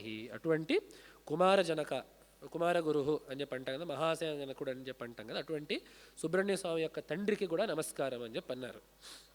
జగద్గురువులు ఈ స్తోత్రంలో భగవద్ రూపాన్ని, తత్వాన్ని, చరిత్రనే కాకుండా ఆలయ చరిత్రను కూడా చాలా దగ్గరలో పేర్కొన్నారు. అందుకని ఈ శ్లోకంలో ఆ 3వ పాదంలో నృప కదంబక సేవితాయ అనే మాట వేశారు. కదంబకం అంటే సమూహం, ఎంతోమంది రాజమహారాజులు ఈ పరమశివుడికి ఎన్నో విధమైన సేవల్ని చేశారు.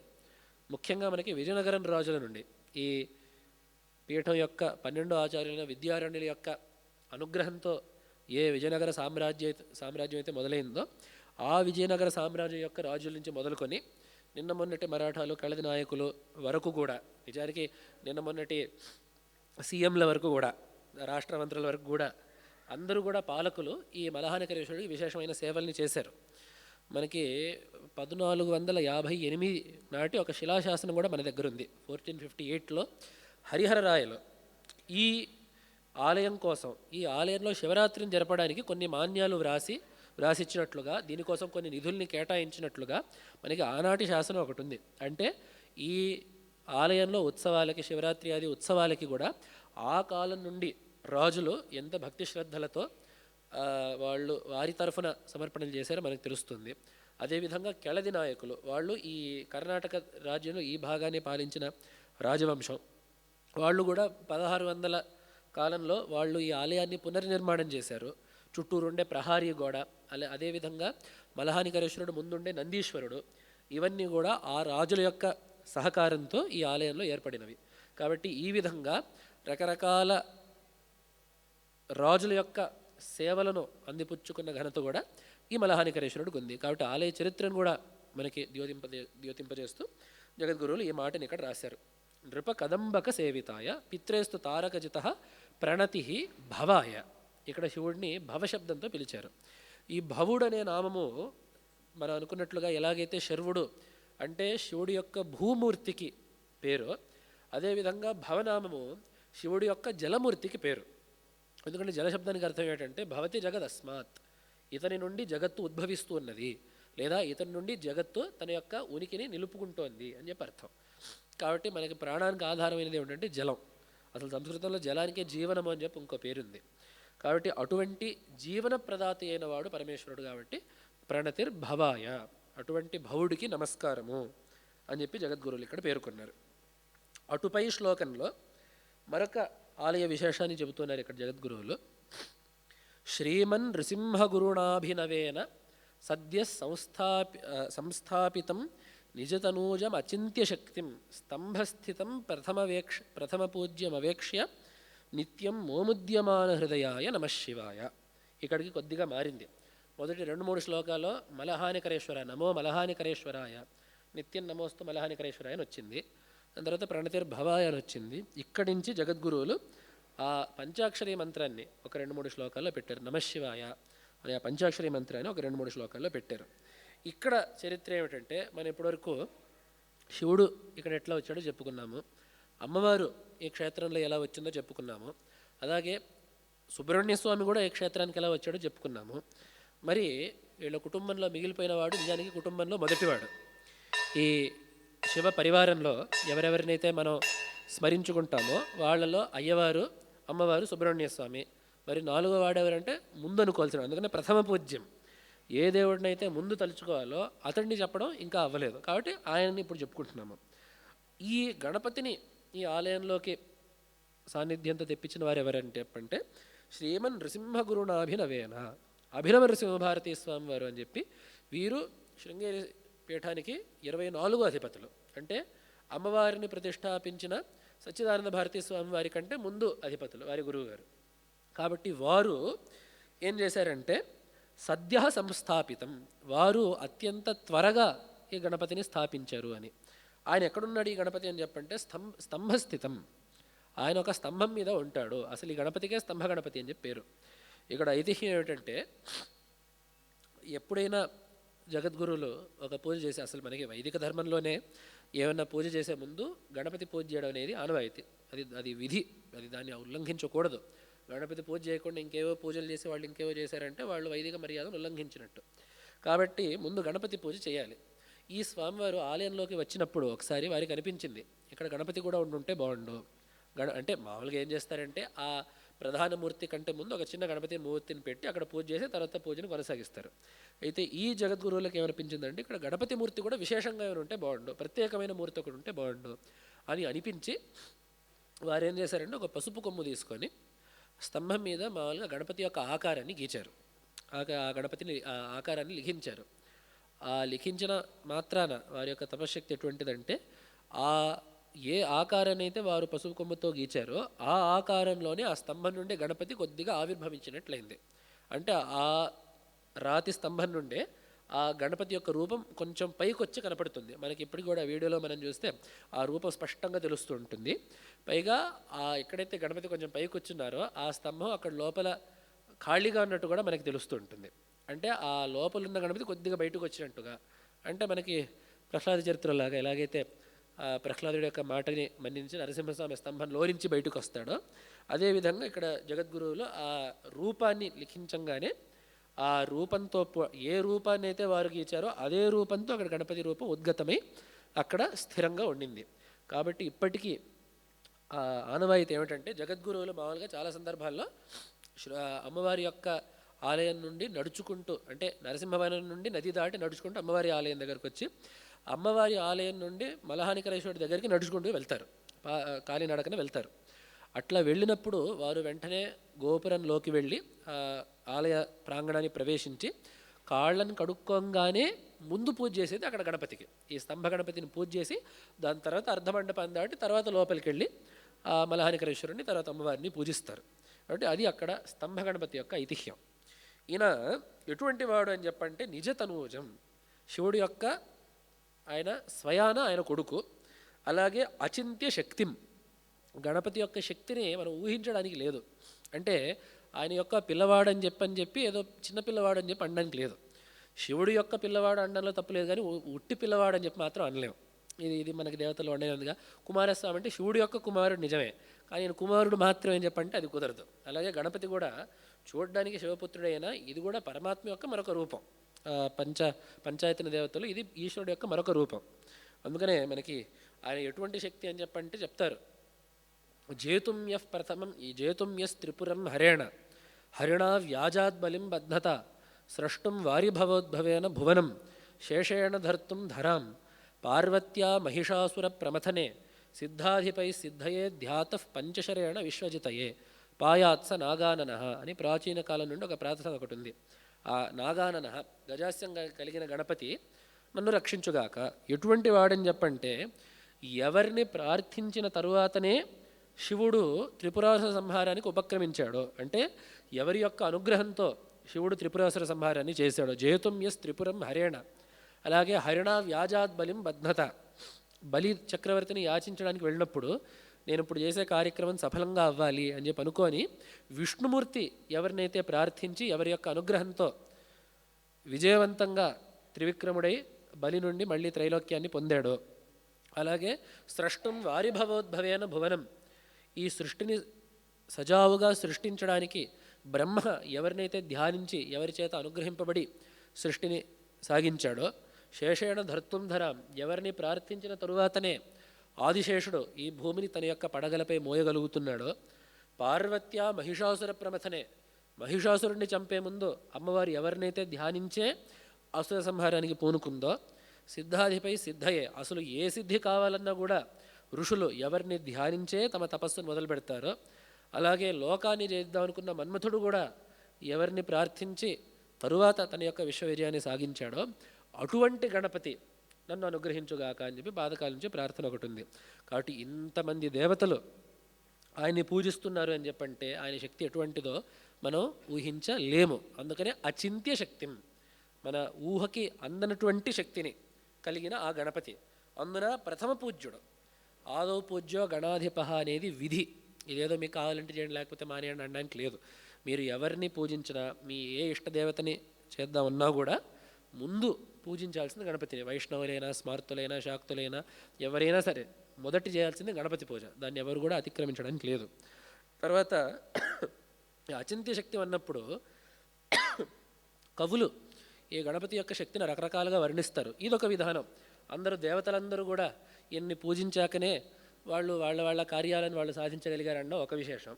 తర్వాత ఇంకోటి కొంచెం కవితాత్మకంగా చెప్పడం ఏమిటంటే, ఒకవేళ ఆ గణపతి లీలల్ని సాగిస్తే ఎలా ఉంటుంది, ఆయన బాలకుడు కాబట్టి ఆయన బాలక్రీడ ఎలా ఉంటుంది, ఆయన శక్తికి తగ్గట్టుగా ఎటువంటి స్థాయిలో ఉంటుంది అనడానికి కూడా చాలా వర్ణనలు ఉన్నాయి.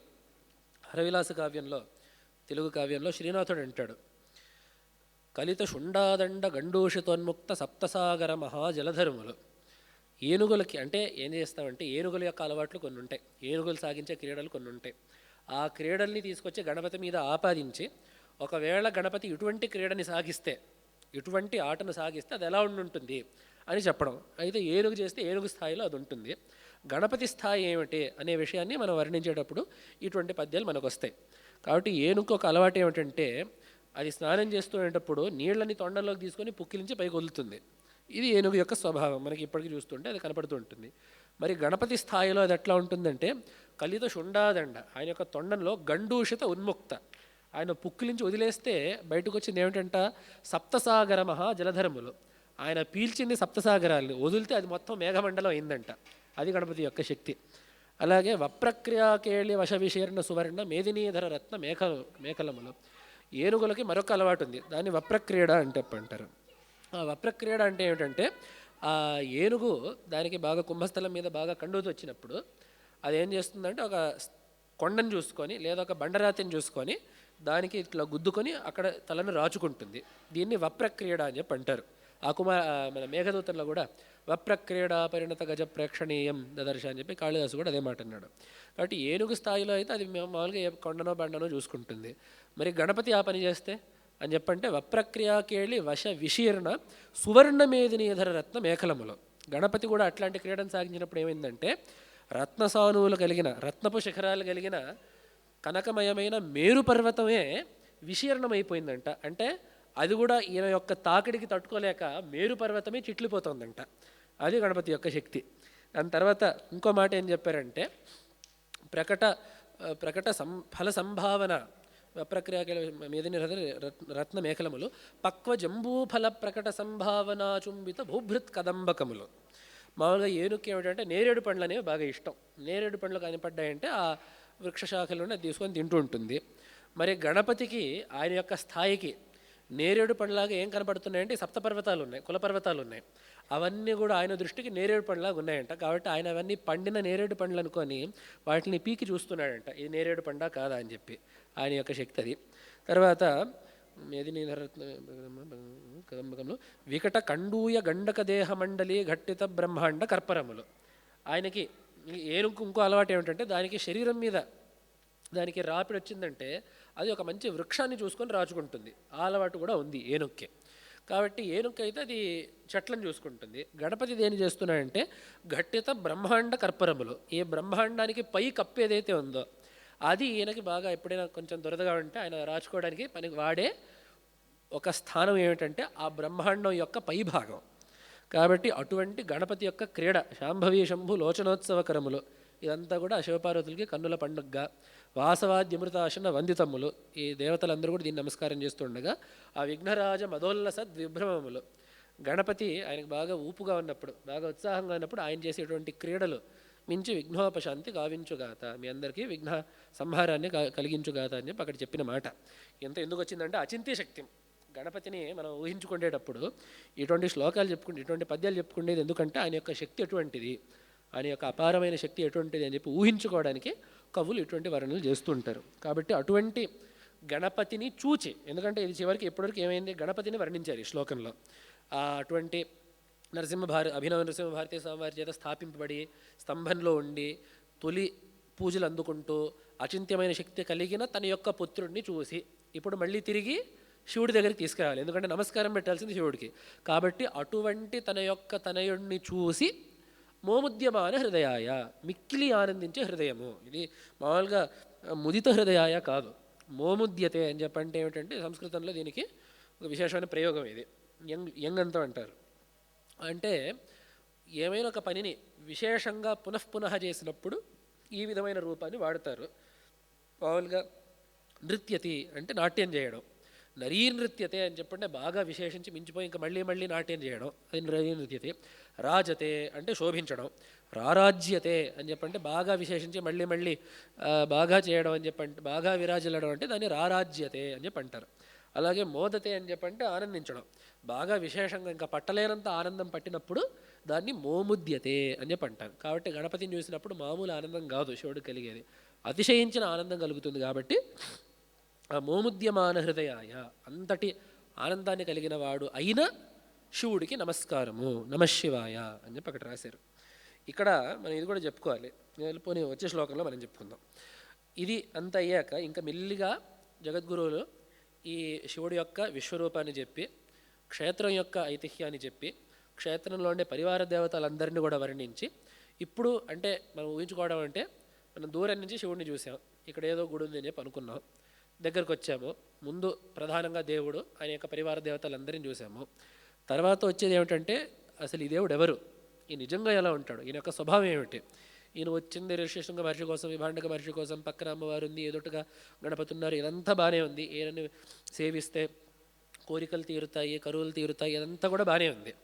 అయితే ఈయన యొక్క నిజమైన స్వభావం ఏమిటి, ఈయన మన కలిగే పరమార్థమైన ప్రయోజనం ఏమిటి, ఇటువంటి విషయాలన్నీ ఏవైతే ఉంటాయో అవి ఈ చివరి 3 శ్లోకాల్లో జగద్గురువులు చెప్పారు. అంటే క్షేత్రం యొక్క భగవంతుడి యొక్క స్థూల స్వరూపాన్ని మనకి పరిచయం చేసి, ఇప్పుడు భగవంతుడి యొక్క సూక్ష్మ స్వరూపమైన తత్వాన్ని మనకి మెల్లిగా ఇప్పుడు చూపించడానికి ఉపక్రమిస్తున్నారు. నిత్యోత్సవాయ నిగమాగమతత్వవిద్భిः సంగీయమాన విభవాయ నిరంజనాయ నిర్వాణదాయ నిజభక్తతతేశ్చ నానా మోహాంధకారతిమిరాయ నమః శివాయ. ఇది దాని తర్వాత శ్లోకం.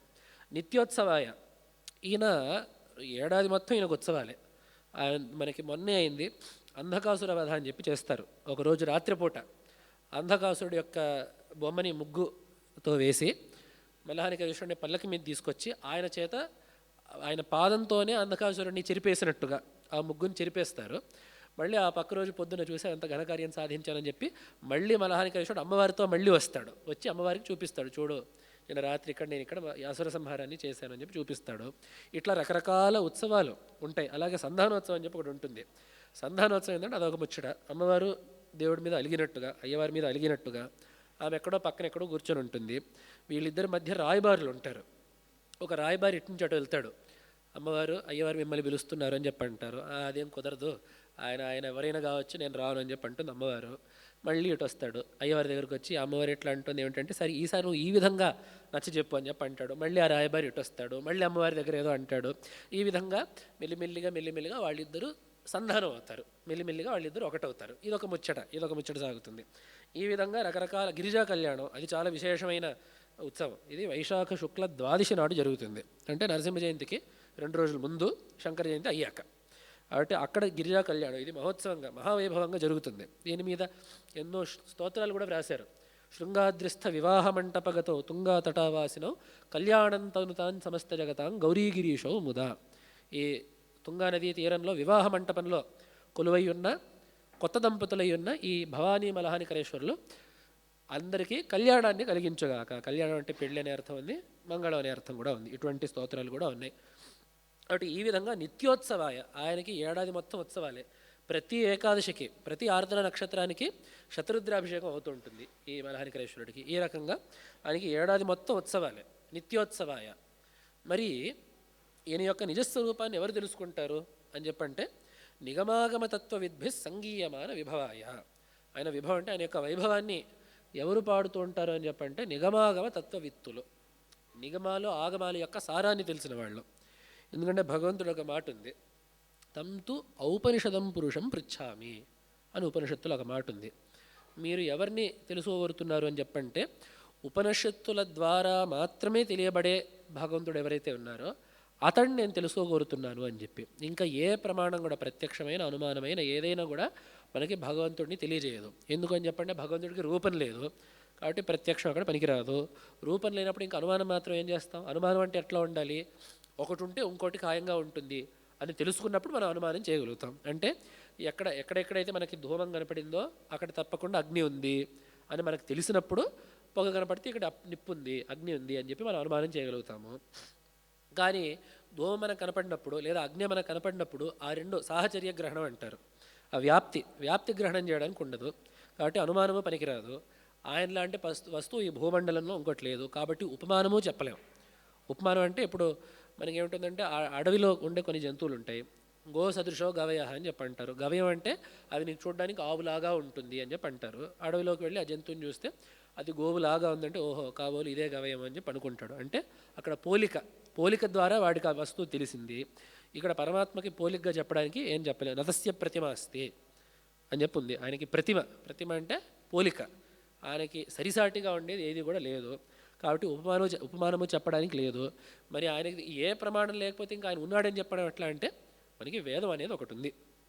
వేదం అనేది తప్పకుండా పరమాత్మ ఒకడు ఉన్నాడు, ఆయన యొక్క స్వరూప స్వభావాలు ఇవి అని చెప్పుంది కాబట్టి పరమాత్మ ఇటువంటి వాడు, ఇటువంటి స్వభావం కలిగిన వాడు అని మనం తప్పకుండా చెప్పగలుగుతున్నాం. అందుకనే నిగమాగమ తత్వవిద్భిः సంగీయమాన విభవాయ. ఆ వేద తత్వాన్ని తెలిసిన వాళ్ళు మాత్రమే భగవంతుడి యొక్క యథార్థ స్వరూపాన్ని గ్రహించగలుగుతారు. పైగా వేదం ఆ వైభవాన్ని కూడా బాగా విపులంగా వర్ణించింది. ప్రతి ఉపనిషత్తులో ఏదో ఒక విధంగా దాని యొక్క ఆ పరమాత్మ యొక్క వైభవాన్ని వర్ణించింది. ఉదాహరణకి తదేజతి తన్నైజతి తద్దూరే తద్వదంతికే తదంతరస్య సర్వస్య తదు సర్వాస్య బాహ్యతః. ఇదొక విచిత్రం. అంటే మహిమ అంటే ఏమిటి? మనకి ఆశ్చర్యాన్ని కలిగించేది. తదేజతి తన్నైజతి, అది కదులుతుంది కానీ కదలదు. తద్దూరే తద్వదంతికే, అది దూరంగా ఉంటుంది కానీ దగ్గరలోనే ఉంటుంది. తదంతరస్య సర్వస్య, అది అన్నిటి లోపలే ఉంటుంది కానీ తదు సర్వస్యాస్య బాహ్యతః, కానీ అన్నిట్లో బయట ఉంటుంది. అంటే అన్ని విరోధాలు కూడా పరమాత్మలోనే ఉన్నాయి. ఆయన కదులుతాడు కానీ కదలడు, అన్నిటికంటే దూరంగా ఉంటాడు కానీ దగ్గరగా ఉంటాడు, అన్నిటి లోపల ఉంటాడు కానీ బయటగా ఉంటాడు. ఇట్లా ఉండడం చాలా విచిత్రం. అలాగే అపాణిపాదం జవనోగ్రహీత పశ్యత్యచక్షు స శృణోత్యకర్ణ, ఎటువంటి మంత్రాలు ఉన్నాయి. ఆయనకి కాళ్ళు లేవు, చేతులు లేవు, కానీ తొందరగా ప్రయాణించగలుగుతాడు, అన్ని వస్తువుల్ని తీసుకోగలుగుతాడు. అలాగే ఆయన అన్నింటినీ చూస్తాడు, ఆయన కళ్ళు లేవు. అన్నీ వింటాడు కానీ చెవులు లేవు. ఇది చాలా గొప్ప మహిమ. అంటే ఏమిటంటే భగవంతుడికి ఇంద్రియాలతో పని లేదు. మనకి ఇంద్రియాలు ఎందుకు కావాలని చెప్పంటే మనం జీవులం, మనం చాలా సంకుచితంగా ఉంటాం. మనకి సమస్త ప్రపంచానికి సంబంధం లేదు. మనకి బయట ప్రపంచానికి ఒక సంబంధం కల్పించడానికి మన ఇంద్రియం కావాలి. నేను ఇక్కడ ఉన్నాను, ఏదో గడియారం అక్కడెక్కడో ఉంది, నాకు గడియారానికి ఒక సంబంధం అవ్వాలంటే నాకు చక్షురింద్రియం అనేది ఒకటి ఉండాలి. కానీ భగవంతుడికి ఇంద్రియాల యొక్క అవసరం లేదు, సర్వవ్యాపకుడు కాబట్టి అన్ని సర్వం సర్వత్ర సర్వదా సర్వేంద్రియాలపి వినా సర్వం సర్వత్ర సర్వదా యోజనాతి. ఆయనకి ఇంద్రియాలు లేకపోయినప్పటికీ అన్ని కాలాల్లో అన్ని దేశాల్లో ఉన్నాడు కాబట్టి ఆయనకి అన్నీ తెలుసు. కాబట్టి ఆయనకి ఇంద్రియాలు లేవు, అయినప్పటికీ అన్నీ తెలుసుకుంటూ ఉంటాడు, అన్నీ చేస్తూ ఉంటాడు. ఇటువంటి రకరకాల మహిమల్ని ఉపనిషత్తులో వర్ణించి ఉన్నారు. ఆయన సృష్టిని ఎలా చేశాడు అదొక మహిమ. ఇటువంటి మహిమలన్నీ కూడా ఆ ఉపనిషత్ భాగాల్లో వర్ణించి ఉన్నారు. కాబట్టి ఆయన యొక్క వైభవం ఎక్కడుందని చెప్పంటే ఆ నిగమాగమాల్లో చెప్పబడి ఉంది. నిగమం అంటే వేదం, ఆగమాలని చెప్పండి ఇప్పుడు అనుకుంటున్న పాంచరాత్ర ఆగమాలు, శైవాగమాలు, స్మార్తాగమాలు ఇవి అనుకోవచ్చు. వీటిని అనుకోవడంలో అభ్యంతరం ఏం లేదు. కానీ ఈ సందర్భానికి ఇంకా సరిపోయేది ఏమిటంటే వేదాన్ని అనుసరించి వచ్చినవి, అదే ఆగమము అంటే వచ్చినవి. ఎలా వచ్చినవి అని చెప్పంటే వేదాన్ని అనుసరించి వచ్చినవి. అందుకనే ఆగమానికి ఒక నిర్వచనం చెప్తారు. ఆగతం శివ వక్త్రేభ్య గతంచ గిరిజాశ్రుతౌ మతంచ వాసుదేవేన తేన ఆగమ వచ్చేతే తస్మాత్ ఆగమ వచ్చేతే అని చెప్పి అంటారు. దీన్ని చెప్పింది ఎవరంటే శివుడు చెప్పాడంట. ఆగతం శివ వక్త్రేభ్య, దీని నుంచి ఆ తీసుకోండి. గతంచ గిరిజాశ్రుతౌ, అది అమ్మవారి చెవిలోకి వెళ్ళింది, శివుడు చెప్పగా అమ్మవారు విన్నాడు. గతం, దీని నుంచి గా తీసుకోండి. మతంచ వాసుదేవేన, విష్ణుమూర్తి దీనికి ఆమోదముద్ర వేశాడు. అవును, శివుడు ఉపదేశించింది సరి అయినదే అని విష్ణుమూర్తి దీనికి ఆమోదాన్ని చెప్పాడు. కాబట్టి మతం నుంచి మా తీసుకోండి. తస్మాత్ ఆగమ ఉచ్యతే, తస్మాత్ ఆగమ ఉచ్యతే అని చెప్పి ఒక మాట చెప్తారు. అంటే ఈ ఆగమ శబ్దం చేత పౌరుషేయమైన సాహిత్యం మొత్తం తీసుకోవచ్చు. మొన్న ఈ మాట ఎవరంటే అందరికి చాలా కోపం వచ్చేసింది. ఏమిటండి శివుడు చెప్పిన శాస్త్రాలు పౌరుషేయం అంటారని చెప్పంటే, శివుడు చెప్పినా, విష్ణువు చెప్పినా, మీరు చెప్పినా, నేను చెప్పినా పౌరుషేయమే. అయితే అందుకంటే పౌరుషేయమైన మాటకు మనం సరిగ్గా అర్థం తెలుసుకోవాలి. పౌరుషం ఏంటంటే ఎవడో చేతగాని వాడు రాశాడని చెప్పి అర్థం కాదు, రాయబడింది ఎవరో ఒకళ్ళు రాశారని చెప్పి అర్థం. దానికి వేదానికి తేడా. వేదాన్ని అపౌరుషం అని చెప్పి ఎందుకంటామంటే ఈశ్వరుడు కూడా దాన్ని వ్రాయలేదు. అది వేదం అసలు ఎవరైనా కూర్చొని వ్రాసారు అని చెప్పంటే మనం ఒప్పుకోము దాన్ని. అది మనం ఒప్పుకునే సిద్ధాంతమే కాదు. వేదం అనేది దర్శించారు, ఎవరు వ్రాయలేదు. ఇది వేదం ఇట్లా ఉందని చెప్పి దర్శించింది. ఆగమాలు ఒక వ్యక్తి, అది పరమాత్మ కావచ్చు, జీవుడు కావచ్చు, కూర్చొని అనుకున్న దానికి అభివ్యక్తిని భాష ద్వారా ఇచ్చారంటే అది పౌరుషేయమే. అది పరమాత్మ కావచ్చు, జీవుడు కావచ్చు. అయితే అది ప్రమాణం అవ్వడంలో అభ్యంతరం ఏమీ లేదు. అది ప్రమాణభూతమా కాదనే దాంట్లో ఎటువంటి అభ్యంతరం లేదు, అది ప్రమాణం అవుతుంది. అయితే అపౌరుషేయం కాబట్టి మేము దాన్ని వేదం పక్కన పెడతామంటే మాత్రం కుదరదు. భగవద్గీతతో సహా పౌరుషేయమే. ఎందుకు అని చెప్పంటే కృష్ణుడు భగవద్గీతను దర్శించలేదు, భగవద్గీతను చెప్పాడు. కృష్ణుడు ఒక విషయాన్ని మనసులో, పరమాత్మ మనసులో ఒక విషయాన్ని అనుకున్నాడు, దాన్ని చెప్పడానికి శబ్దాలను అనుకొని ఆ శబ్దాలని ప్రయోగించాడు. కాబట్టి ఒక విషయాన్ని చెప్పడానికి నూతనమైన శబ్ద ప్రయోగాన్ని చేస్తే దానిని పౌరుషేయము అని చెప్పంటారు. తద్వారా ఒక గ్రంథం పౌరుషేయం అని చెప్పంటే దాన్ని నిందించినట్టు కాదు, అదేదో తక్కువ స్థాయి అన్నట్టు కాదు. అయితే వేదం అపౌరుషేయం కాబట్టి దానికి ఉండే ఉత్కర్ష ఉండనే ఉంటుంది. మనం వేదాన్ని అపౌరుషేయం అని చెప్పి ఎందుకు అంటామని చెప్పంటే ఆ మామూలుగా మనిషి రాస్తే, మనలాంటి మనుషులు రాస్తే అతనికి భ్రమ ప్రమాద దోషాలు ఉంటాయి. అతను ఒకదాన్ని ఇంకోటిగా అనుకోవచ్చు, ఒక విషయాన్ని చెప్పడం మర్చిపోవచ్చు, లేదా అభివ్యక్తిలో స్పష్టత లేకపోవచ్చు, ఈ ఇబ్బందులన్నీ వస్తాయి. వేదంలో మాత్రం అది ఋషులు దర్శించినా ఋషులు రాయలేదు కాబట్టి జీవులకి, మనిషికి సహజంగా ఉండే దోషాలు ఏవి కూడా వేదానికి లేవని చెప్పి అక్కడ చెప్తాం. కానీ ఆగమాల దగ్గర అది చెప్పాల్సిన అవసరం లేదు, ఎందుకంటే ఇవి ఖాయంగా పౌరుషమైన గ్రంథాలే. అది ఒక దేవత కావచ్చు, ఒక మనిషి కావచ్చు, ఒక ఋషి కావచ్చు, వాళ్ళు ఏదో ఒక విషయాన్ని అనుకొని బయటికి చెప్పిన విషయాలే కాబట్టి అక్కడ ఎటువంటి ఇబ్బంది లేదు.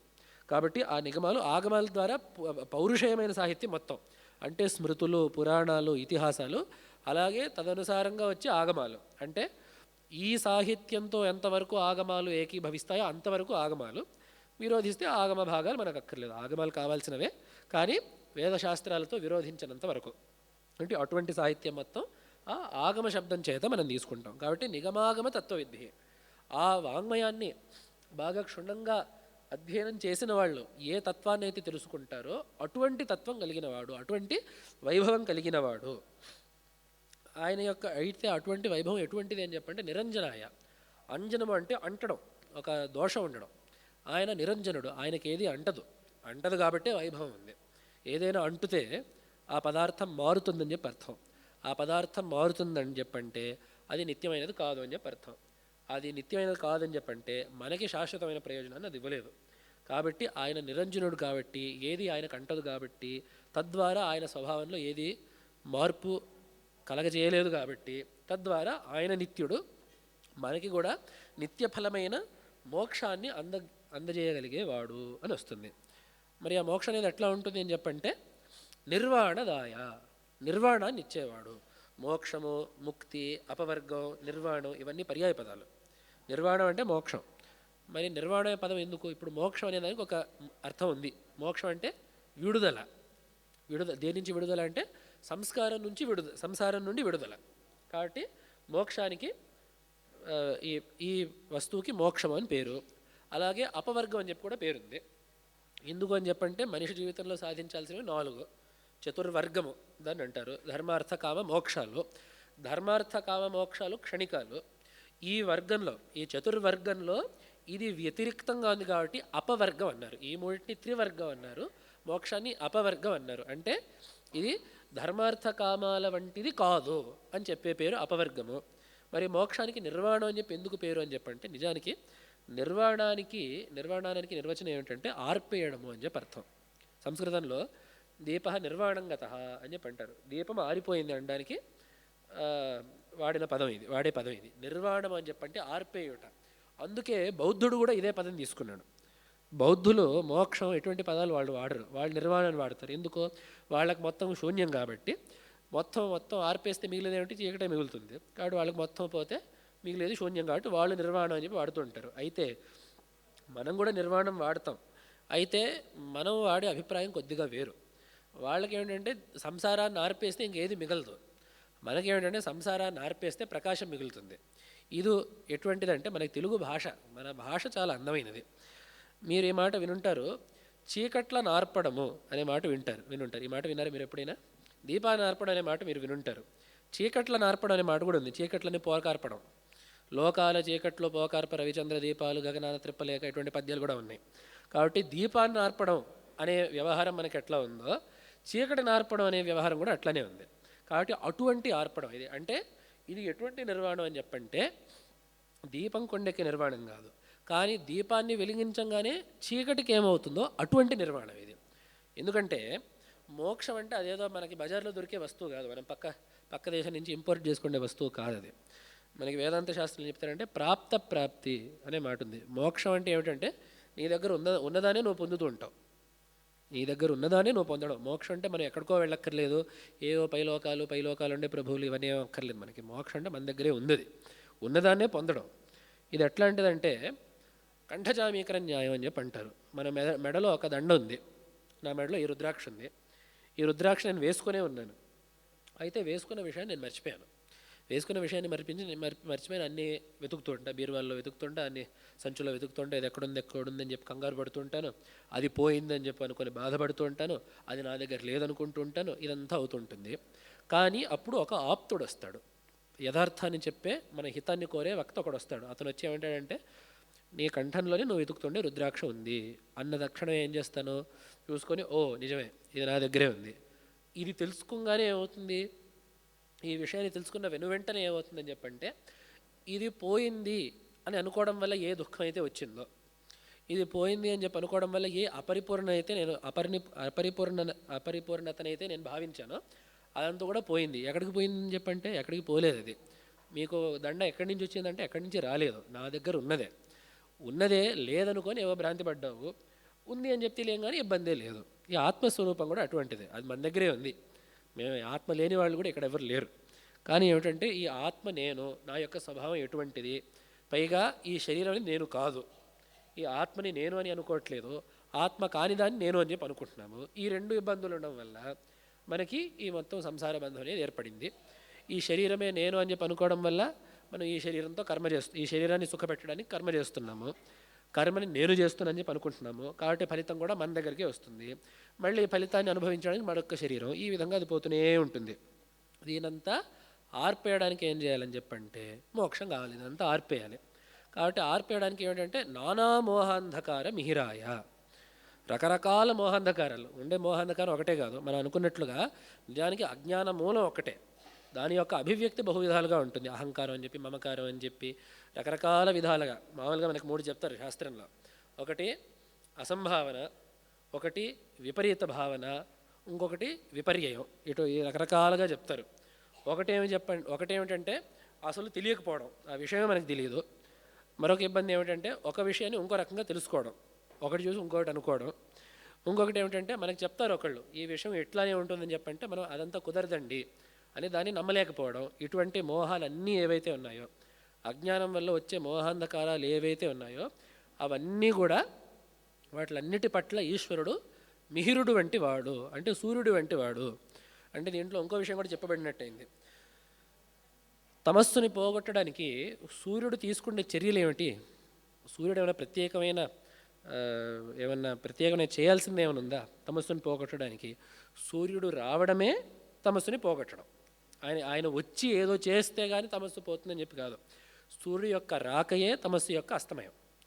పొద్దున ఎప్పుడు అని చెప్పంటే సూర్యుడు వస్తాడండి, ఒక అరగంట తర్వాత చీకటి పోతుందని చెప్పంటే అట్లా కాదు. సూర్యుడు ఎప్పుడైతే వచ్చాడో దానికి నైసర్గికమైన ప్రక్రియ ఏంటంటే వెంటనే చీకట్లు పోతాయి. అలాగే జ్ఞానం వస్తుంది, తర్వాత అజ్ఞానం ఇంకో అరగంట ఉంటుంది, అరగంట అయ్యాక మళ్ళీ అప్పుడు అది పోతుంది, తర్వాత జ్ఞానం మిగులుతుందని చెప్పంటే అట్లా కాదు. జ్ఞానం ఎప్పుడైతే వచ్చిందో ఆ క్షణం నుండి అజ్ఞానం పోయినట్టే లెక్క. కాబట్టి జ్ఞానం రాగానే అజ్ఞానం పోతుంది అనే విషయం ఈ సూర్యుడు చీకటి అనే ఈ ఉపమానంలో మనకు చెబుతూ ఉంటారు. కాబట్టి నానా మోహాంధకార మిహిరాయ, సరే జ్ఞానం రావడం వల్ల రకరకాల మోహాలన్నీ పోతాయి, తద్వారా సంసారం అనేది ఆరిపోతుంది, పరమాత్మ అనేవాడు మిగులుతాడు. ఆ జ్ఞానం ఎటువంటిది అని చెప్పంటే నమశివాయ, ఇది మహామంత్రం. ఇది నమశివాయ అనేది పంచాక్షరి మహామంత్రం.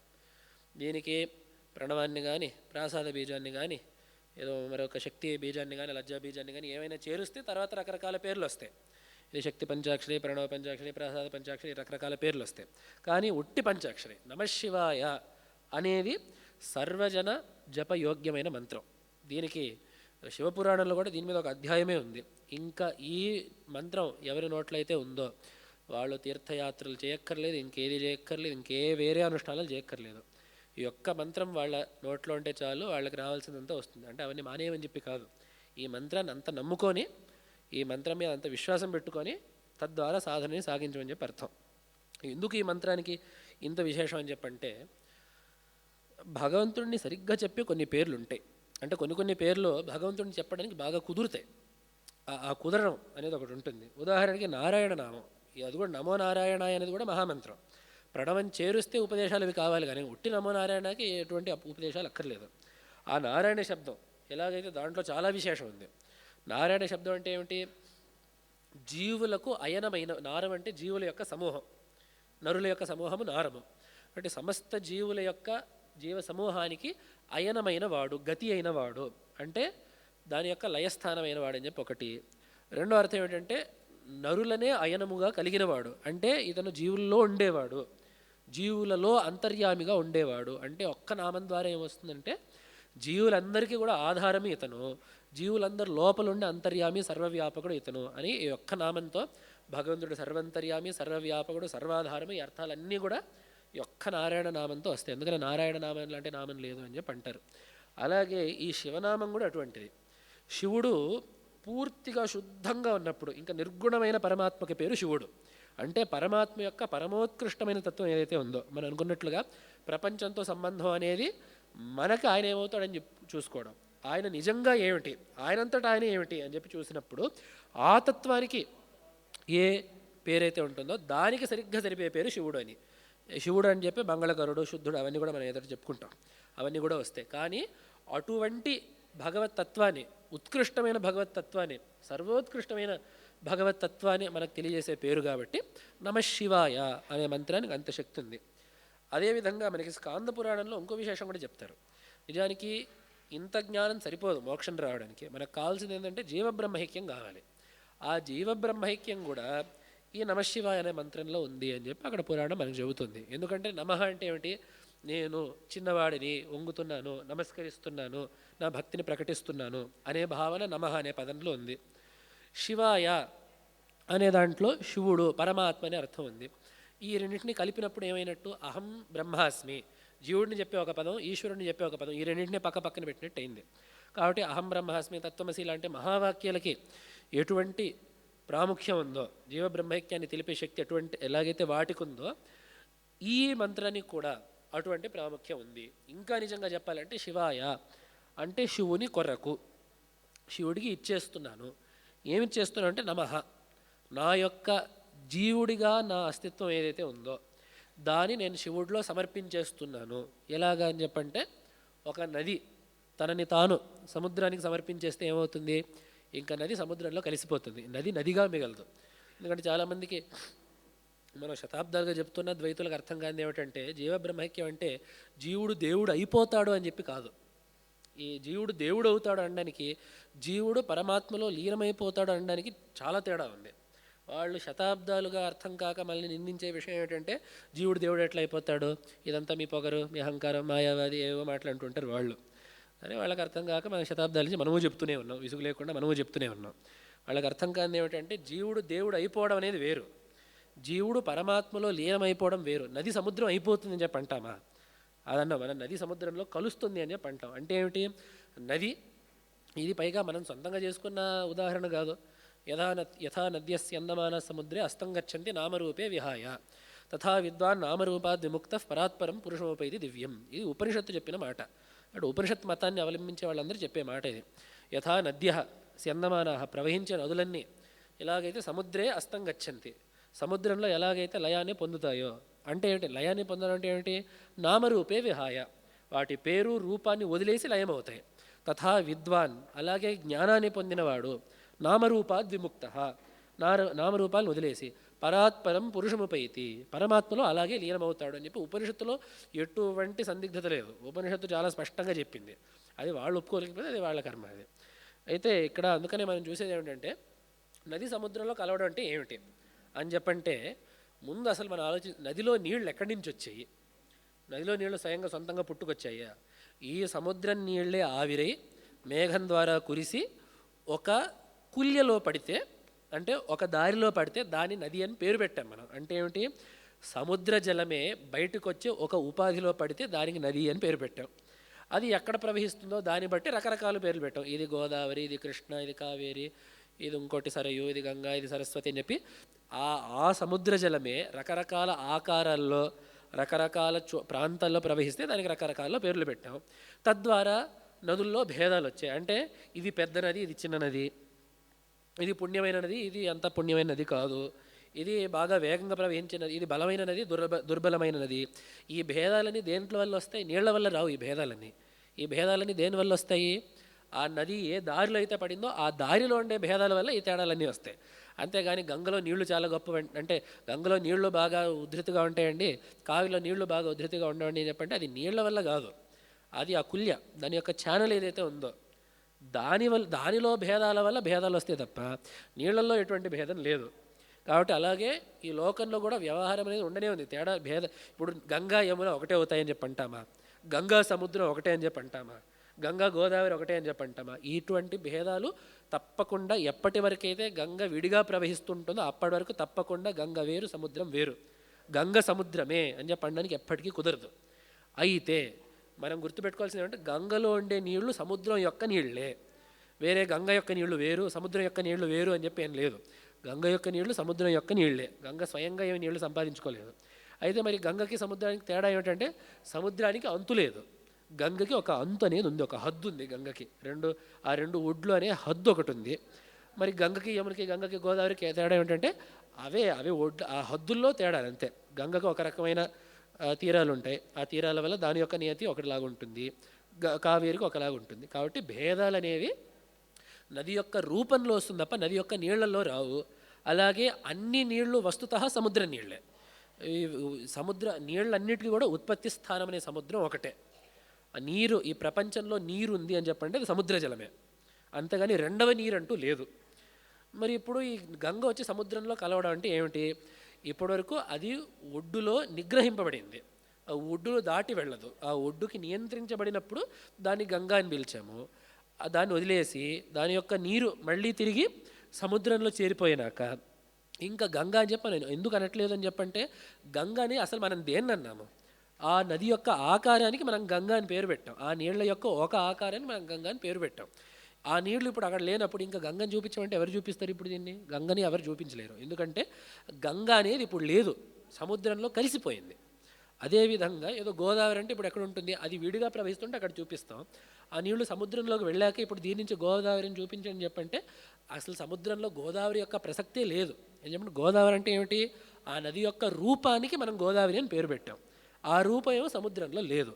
కాబట్టి ఎలాగైతే సముద్రంలో గోదావరి, గంగా, యమున అనే నామ రూపాలకి ప్రసక్తి లేదు, అయినా ఆ నదుల యొక్క జలాలన్నీ వచ్చి వాటి యొక్క మూలస్వరూపమైన సముద్రంలోకి ఎలా కలుస్తాయో అదేవిధంగా ఈ జీవుడు ఎలాగైతే ఈ సముద్ర జలాలే ఏవో ఆకాశంలోకి వెళ్ళి అక్కడి నుంచి కురిసి కొండల్లోకి వచ్చి కొండ చర్యల నుంచి మళ్ళీ నదుల్లో కురిసి ఎలాగైతే రకరకాల రూపాలు చెందుతాయో అదేవిధంగా ఈ జీవుడు కూడా ఒక్కొక్క రకరకాల జన్మ, మనుషులుగా, పశువులుగా, క్రిమికీటకాలుగా, చెట్లుగా, చేమలుగా రకరకాల జన్మలు ఎత్తి తిరిగి కానీ తన యొక్క స్వభావంలో మాత్రం పరమాత్మ యొక్క చైతన్యాన్ని పెట్టుకొని, ఎలాగైతే నీరు ఎన్ని విధాలుగా మారిన, మేఘమైనా, సెలయేరైనా, జలపాతమైన, నది అయినా కూడా నీరు మాత్రం సముద్రం యొక్క నీరే. ఎలాగైతే ఆ మార్పులో సముద్రం యొక్క నీరు అనే మాట మాత్రం వాస్తవంగా ఉంటుందో అదేవిధంగా జీవుడు ఎన్ని రూపాలు మారినా, ఎన్ని దేహాలు మారినా మనస్సులో ఉన్న చైతన్యం మాత్రం పరమాత్మ యొక్క చైతన్యంగానే పెట్టుకుంటూ రకరకాల ఉపాధుల్లో మారి ఆ ఉపాధుల్లో భేదాల వల్ల రకరకాల భేదాలను అనుభవించి చివరికి జ్ఞానం వచ్చాక పరమాత్మలో కలిసినప్పుడు ఏమవుతుందని చెప్పంటే ఆ చైతన్యం మాత్రం మిగిలిపోతుంది. ఆ చైతన్యానికి హద్దులు వేసిన నామరూపాలు ఈ మనస్సు, శరీరము ఇవి మాత్రం కరిగిపోతాయి అనేది ఆ జీవ బ్రహ్మైక్యం యొక్క అసలైన నిర్వచనం. ఉపనిషత్తు మనకు చెప్పింది ఇది. ఉపనిషత్తు చెప్పిన పోలిక వెనకాల తాత్పర్యం ఇది. దీన్ని గ్రహించడం కూడా మనం ఇలాగనే గ్రహించాలి. కాబట్టి ఈ జీవ బ్రహ్మైక్యం అంటే ఏమిటంటే అంటే జీవుడి యొక్క ప్రత్యేకమైన అస్తిత్వాన్ని విడనాడి పరమాత్మలో ఐక్యం అవ్వడం. ఇదే మనకి నమశివాయలో ఉండేది. నమః అంటే నేను, నమస్కరించేవాడిని నేను, నేను జీవుడిని, చిన్నవాడిని నేను. ఈ జీవుడి యొక్క ప్రత్యేకమైన అస్తిత్వం ఏదైతే ఉందో ఇది జీవుడికి చెందింది కాదు, శివాయ, శివుని కొరకు చెందింది ఇది. ఇది నాకు జీవుడికి సొంతమైనది కాదు, ఇదంతా కూడా శివుడికి చెందింది అని చెప్పి నది తనని తాను సముద్రంలోకి సమర్పించుకున్నట్లుగా జీవుడు తన యొక్క ప్రత్యేకమైన అస్తిత్వాన్ని విడనాడి పరమాత్మకి సమర్పించడమే ఈ నమశివాయ అనే మహామంత్రంలో ఉండే వేదాంత తాత్పర్యం. కాబట్టి ఈ నమశివాయ అనే మంత్రం ద్వారా తత్వాన్ని తెలుసుకుంటే అది సూర్యుడి వలె, మిహిరుడి వలె ప్రవర్తించి అది నానామోహాలకి అనే అంధకారాన్ని పోగొడుతుంది, తద్వారా మనకి నిర్వాణాన్ని అందిస్తుంది. ఈ విషయాన్ని ఎవరు చెప్పారని చెప్పంటే నిగమాగమ తత్వవిత్తులు చెప్పారు. కాబట్టి ఇప్పుడు మనం మళ్ళీ ఒకసారి శ్లోకాన్ని చూసుకుంటే నిత్యోత్సవాయ, రకరకాల ఉత్సవాల్లో ఆరాధించబడే దేవుడు ఎవరని చెప్పంటే నిగమాగమ తత్వవిద్భి సంగీయమాన విభవాయ నిరంజనాయ నిర్వాణదాయ నిజభక్తతేష్ట నానా మోహాంధకార మిహిరాయ నమశివాయ. ఇది ఈ శ్లోకంలో ఉండే అర్థం. ఇంత అర్థం గర్భితమై ఉంది. దాని తర్వాత శ్లోకం మరింత పరమాత్మ యొక్క స్వరూపం ఏమిటి అని చెప్పండి ఇంకా ఇంకా విప్పి చూసేది. పరమాత్మకి స్వతసిద్ధంగా ఒక స్వభావం ఉంది, జగత్తుతో ఒక స్వభావం ఉంది. ఈ స్వభావాలు ఎలాంటివి అని చెప్పి శ్లోకం పద్మోద్భవాబ్జనయన ప్రమథాధిపాత్మ స్వర్గస్థితి ప్రళయకృత్ గుణయోగతోయ ఆనందబోధ పరిపూర్ణ సదాత్మకాయ తస్మై శివాయ నతిరస్తు గుణాతిగాయ. ఇది ఆ శ్లోకం. ముందు మనం చెప్పేది ఏమిటంటే ఆ తటస్థ లక్షణం, భగవంతుడికి ప్రపంచానికి ఉండే సంబంధం ఎటువంటిది అనేది మనం ముందు అనుకున్నది. పరమాత్మ ప్రపంచాన్ని నడిపించాలంటే ఆయన యొక్క శక్తిని వాడాలి అనేది మనం ఇందాక అనుకున్నాం. శక్తి అంటే ఏమిటి? గుణమయమైన శక్తి, త్రిగుణాత్మకమైన శక్తి. కాబట్టి పరమాత్మకి మరి గుణ సంపర్కం లేకపోతే ఆయన ఇందాక మనం ఏమన్నా నిరంజనుడు, ఆయనకు ఎటువంటి గుణాలు అంటవు అని చెప్పి అన్నాము. మరి గుణాలు లేకపోతే ఆయన సృష్టి చేయలేడు. నిజానికి సృష్టి అనేది చేయలేడు అని చెప్పంటే సృష్టి అనేది కుదరదు. గుణాలు లేకపోతే సృష్టి చేయడం అనేది కుదరదు. ఎందుకంటే గుణాల నుంచే సృష్టిని తయారు చేయాలి కాబట్టి. మన్ను లేకపోతే కొండను ఎలా చేస్తాం? కాబట్టి ఆ విధంగా గుణాలు ఉంటే తప్ప సృష్టిని మనం చేయలేడు భగవంతుడు. కాబట్టి నిర్గుణుడైతే సృష్టి చేయడం ఎలాగని చెప్పంటే గుణయోగత, ఆయన గుణాలతో సంబంధాన్ని పెట్టుకొనే సృష్టిని చేస్తాడు. ఎలాగా అని చెప్పంటే పద్మోద్భవ అబ్జనయన ప్రమథాధిప ఆత్మ. ఇక్కడ ఆత్మ అంటే శరీరం అని చెప్పి అర్థం. ఆత్మ అనే పదానికి రకరకాల అర్థాలు ఉన్నాయి ఉపనిషత్తుల్లో. మన యొక్క చైతన్య స్వరూపమైన ఆత్మే కాకుండా అంతఃకరణం అని చెప్పి వాడతారు గీతలో. బంధురాత్మాత్మనస్తస్య ఏనాత్మైవాత్మనా జిత అన్నప్పుడు ఇక్కడ ఆత్మశబ్దానికి మనస్సు అని చెప్పి అర్థం. అలాగే ఈ రకంగా ఆత్మ అనే పదాన్ని రకరకాల అర్థాల్లో వాడతారు. ఇక్కడ శరీరం అని చెప్పి అర్థం. కాబట్టి భగవంతుడు 3 శరీరాల్ని ధరిస్తాడు.